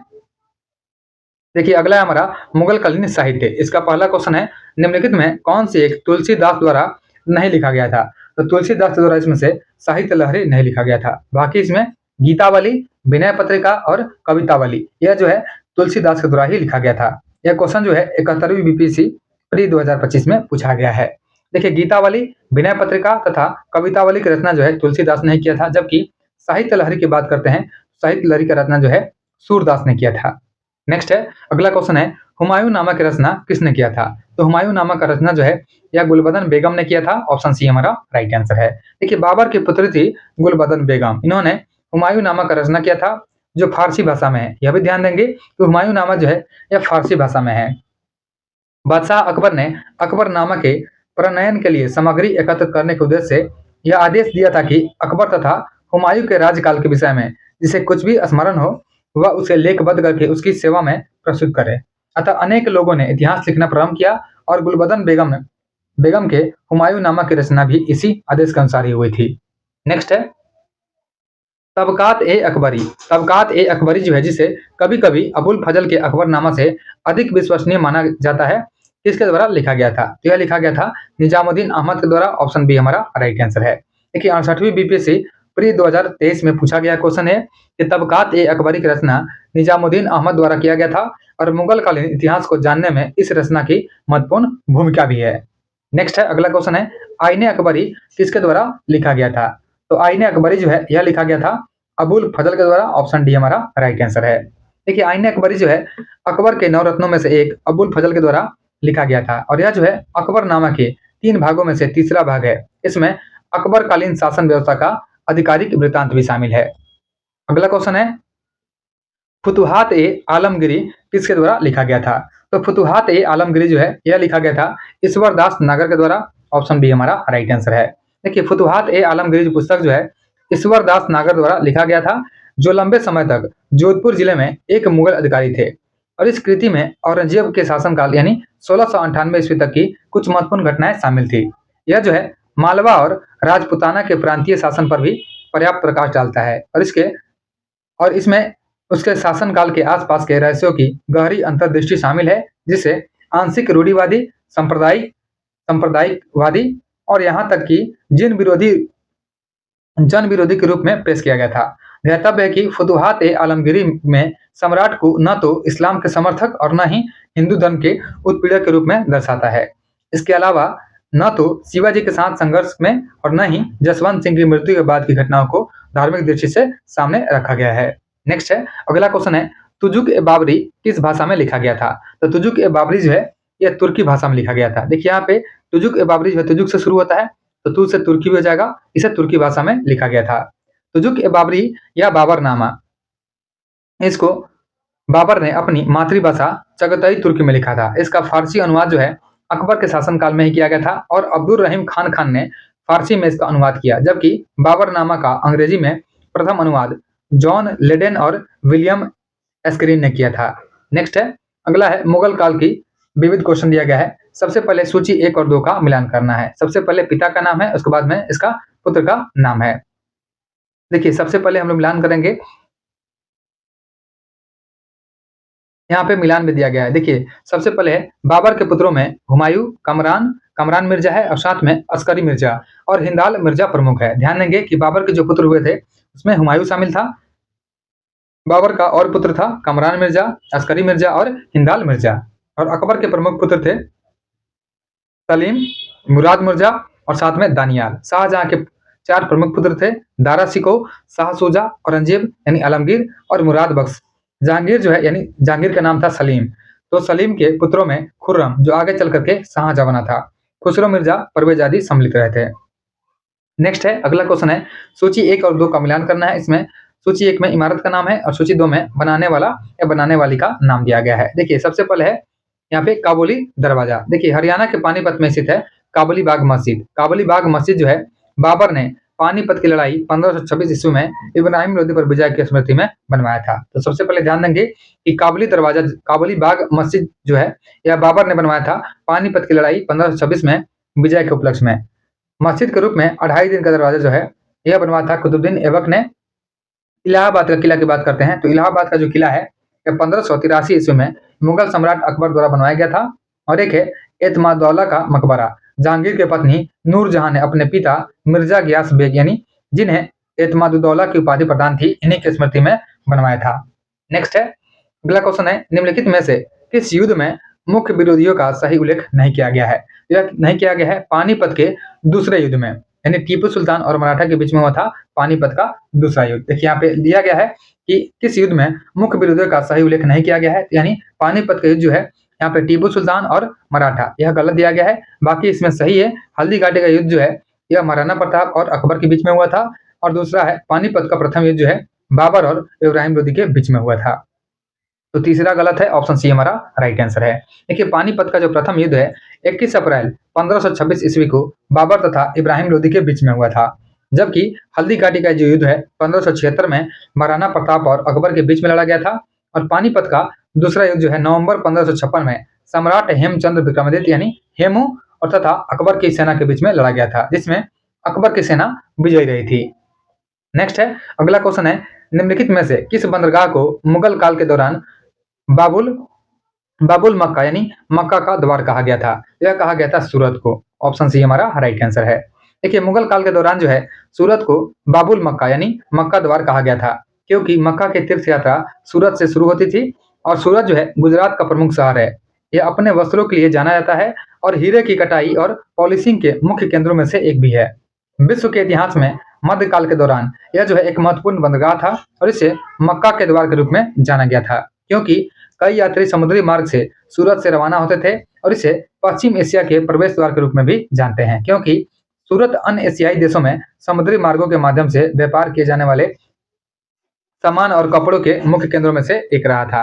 नेक्स्ट है, अगला क्वेश्चन है यह कथन किसका है कि अकबर के शासनकाल में इलाहाबाद में 40 स्तंभ युक्त मंजिल के निर्माण में 5000 से 20,000 लोगों ने 40 साल तक काम किया था। यह हो जाएगा विलियम फिंच, यानी कथन जो है यह विलियम फिंच का है।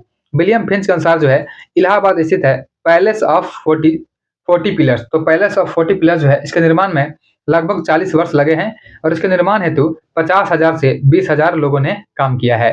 इसके बाद में सिख संप्रदाय से जो क्वेश्चन पूछे गए हैं इसमें शामिल है कि पटना में किस सिख गुरु का जन्म हुआ था। तो पटना में गुरु गोविंद सिंह का जन्म हुआ था, जो कि सिखों के 10वें गुरु रहे थे।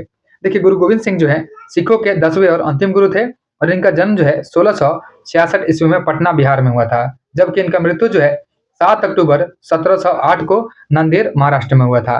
नेक्स्ट है, अगला क्वेश्चन है कि सिख तीर्थ स्थल तख्त श्री हरमंदिर जी साहिब पटना, जिसे दूसरा सबसे पवित्र तख्त माना जाता है, स्थित है। यह स्थित है पटना में। यह क्वेश्चन जो है 70वीं बीपीएससी प्री 2024 में पूछा गया है।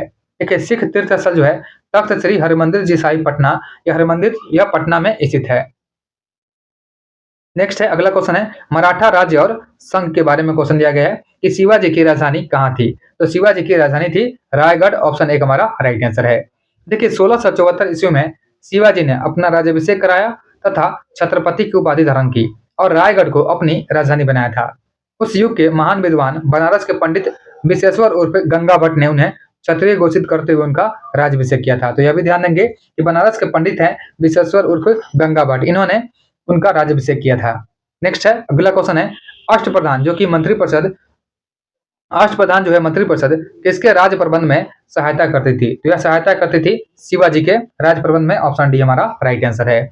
देखिए, शिवाजी ने मराठा राज्य के प्रशासन के लिए केंद्रीय स्तर पर अष्टप्रधान की व्यवस्था की थी, जिसके अंतर्गत में 8 मंत्रियों को नियुक्त किया गया था। इसमें पेशवा, अमात्य, मंत्री, सचिव, सुमंत, सेनापति, पंडित राव एवं न्यायाधीश शामिल थे।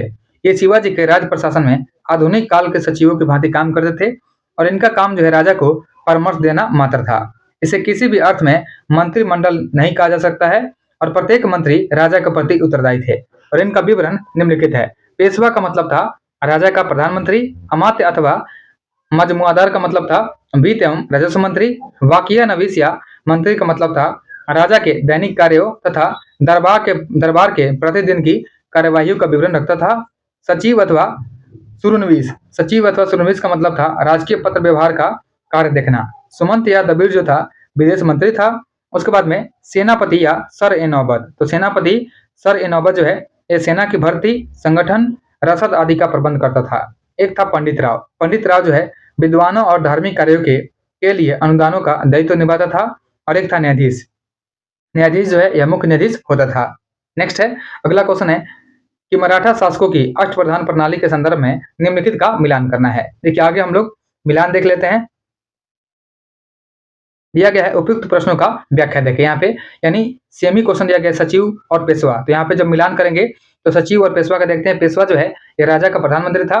सचिव की बात करते हैं तो यह जो है राजकीय पत्र व्यवहार का कार्य देखता था। सुमंत जो है विदेश मंत्री था। सेनापति या सर ए नौबत जो है सेना की भर्ती, संगठन, रसद और आदि का प्रबंध करता था। तो यहाँ पे हमारा ऑप्शन दिया गया, ऑप्शन ए दिया गया है। ऑप्शन ए हमारा राइट आंसर है। अगला क्वेश्चन है, अष्टप्रधान का गठन किसने किया था? तो अष्टप्रधान का गठन किया था शिवाजी ने। ऑप्शन डी हमारा राइट आंसर है। नेक्स्ट है, अगला क्वेश्चन है, अष्टप्रधान मंत्रिपरिषद थी। तो अष्टप्रधान मंत्रिपरिषद जो है यह मराठा प्रशासन में शामिल रही थी। नेक्स्ट है, अगला क्वेश्चन है, सरंजामी प्रथा किससे संबंधित थी? तो सरंजामी प्रथा जो है यह संबंधित रही थी मराठा भू राजस्व से। ऑप्शन एक हमारा राइट आंसर है। देखिए, मराठा काल में सरंजामी प्रथा जो है भू राजस्व प्रशासन में संबंधित थी और इस काल में मराठा जागीरदारों को सरंजामी भूमि उसके निर्वहन के लिए प्रदान की गई थी। नेक्स्ट है, अगला है मुगल प्रशासन का विघटन। देखिए, मयूर सिंहासन पर बैठने वाला अंतिम मुगल सम्राट कौन था? तो मयूर सिंहासन पर बैठने वाला अंतिम मुगल सम्राट यह हो जाएगा मोहम्मद शाह रंगीला। ऑप्शन बी हमारा राइट आंसर है। यानी शाहजहां ने मयूर सिंहासन को बनवाया था और अंतिम पर बैठा था मोहम्मद शाह रंगीला। नेक्स्ट है, आगे देखते हैं कि शाहजहां द्वारा बनवाए गए प्रसिद्ध मयूर सिंहासन पर बैठने वाला अंतिम मुगल शासक मोहम्मद शाह था, क्योंकि इसके शासनकाल में नादिर शाह ने 1739 ईस्वी में भारत पर आक्रमण किया था और करनाल युद्ध में मुगल सेना को पराजित किया था। और नादिर शाह जो है अपने साथ 60 लाख रुपए, कई हजार असरफिया, 1 करोड़ रुपए की सोने की वस्तुएं, 50 करोड़ के जवाहरात, कोहिनूर तथा तख्त ए ताउस यानी मयूर सिंहासन को भी ईरान ले गया था। नेक्स्ट है, अगला क्वेश्चन है, निम्नलिखित में से किस मुगल बादशाह को वजीर गाजीउद्दीन ने दिल्ली में दाखिल नहीं होने दिया था? ये हो जाएंगे शाह आलम द्वितीय। ऑप्शन बी हमारा राइट आंसर है। देखिए, शाह आलम द्वितीय का जो कार्यकाल है 1759 से लेकर के 1806 तक था और उसका वास्तविक नाम अली गौहर था। अपने पिता आलमगीर द्वितीय की मृत्यु के समय वह बिहार में था। यद्यपि उसे मुगल बादशाह घोषित कर दिया गया था, किंतु मुगल दरबार की गुटबाजी के चलते वह दिल्ली से बाहर रहा और दिल्ली का सिंहासन 1760 ईस्वी से 1771 ईस्वी तक खाली पड़ा रहा। 1772 में मराठों की सहायता से ही वह दिल्ली पहुंच सका और शाह आलम द्वितीय के समय में ही दिल्ली पर अंग्रेजों का अधिकार 1803 में हो गया था। इस बात को भी ध्यान देंगे कि दिल्ली पर अंग्रेजों का अधिकार हो गया था 1803 ईस्वी में। नेक्स्ट है, अगला है, मुगल बादशाह बहादुर शाह जफर के बारे में कहा जाता था कि उसके साम्राज्य की सीमा थी। यहाँ पे उसके साम्राज्य की सीमा के बारे में बात करते हैं। देखिए, बहादुर शाह जफर के बारे में नहीं बल्कि मुगल शासक शाह आलम द्वितीय के बारे में फारसी भाषा में यह कहावत प्रसिद्ध थी कि सल्तनत ए शाह आलम अज दिल्लीता पालम, अर्थात शाह आलम के काल में मुगल साम्राज्य सिकुड़ते सिमटते दिल्ली के लाल किले से पालम गांव तक रह गया था। और बिहार लोक सेवा आयोग ने इस प्रश्न को निरस्त कर दिया था, क्योंकि यहाँ पे जो ऑप्शन दिया गया है यह गलत दिया गया है। यह बहादुर शाह जफर के बारे में दिया गया था, जो कि बहादुर शाह जफर के बारे में नहीं है। यह जो है मुगल शासक शाह आलम द्वितीय के बारे में क्वेश्चन है।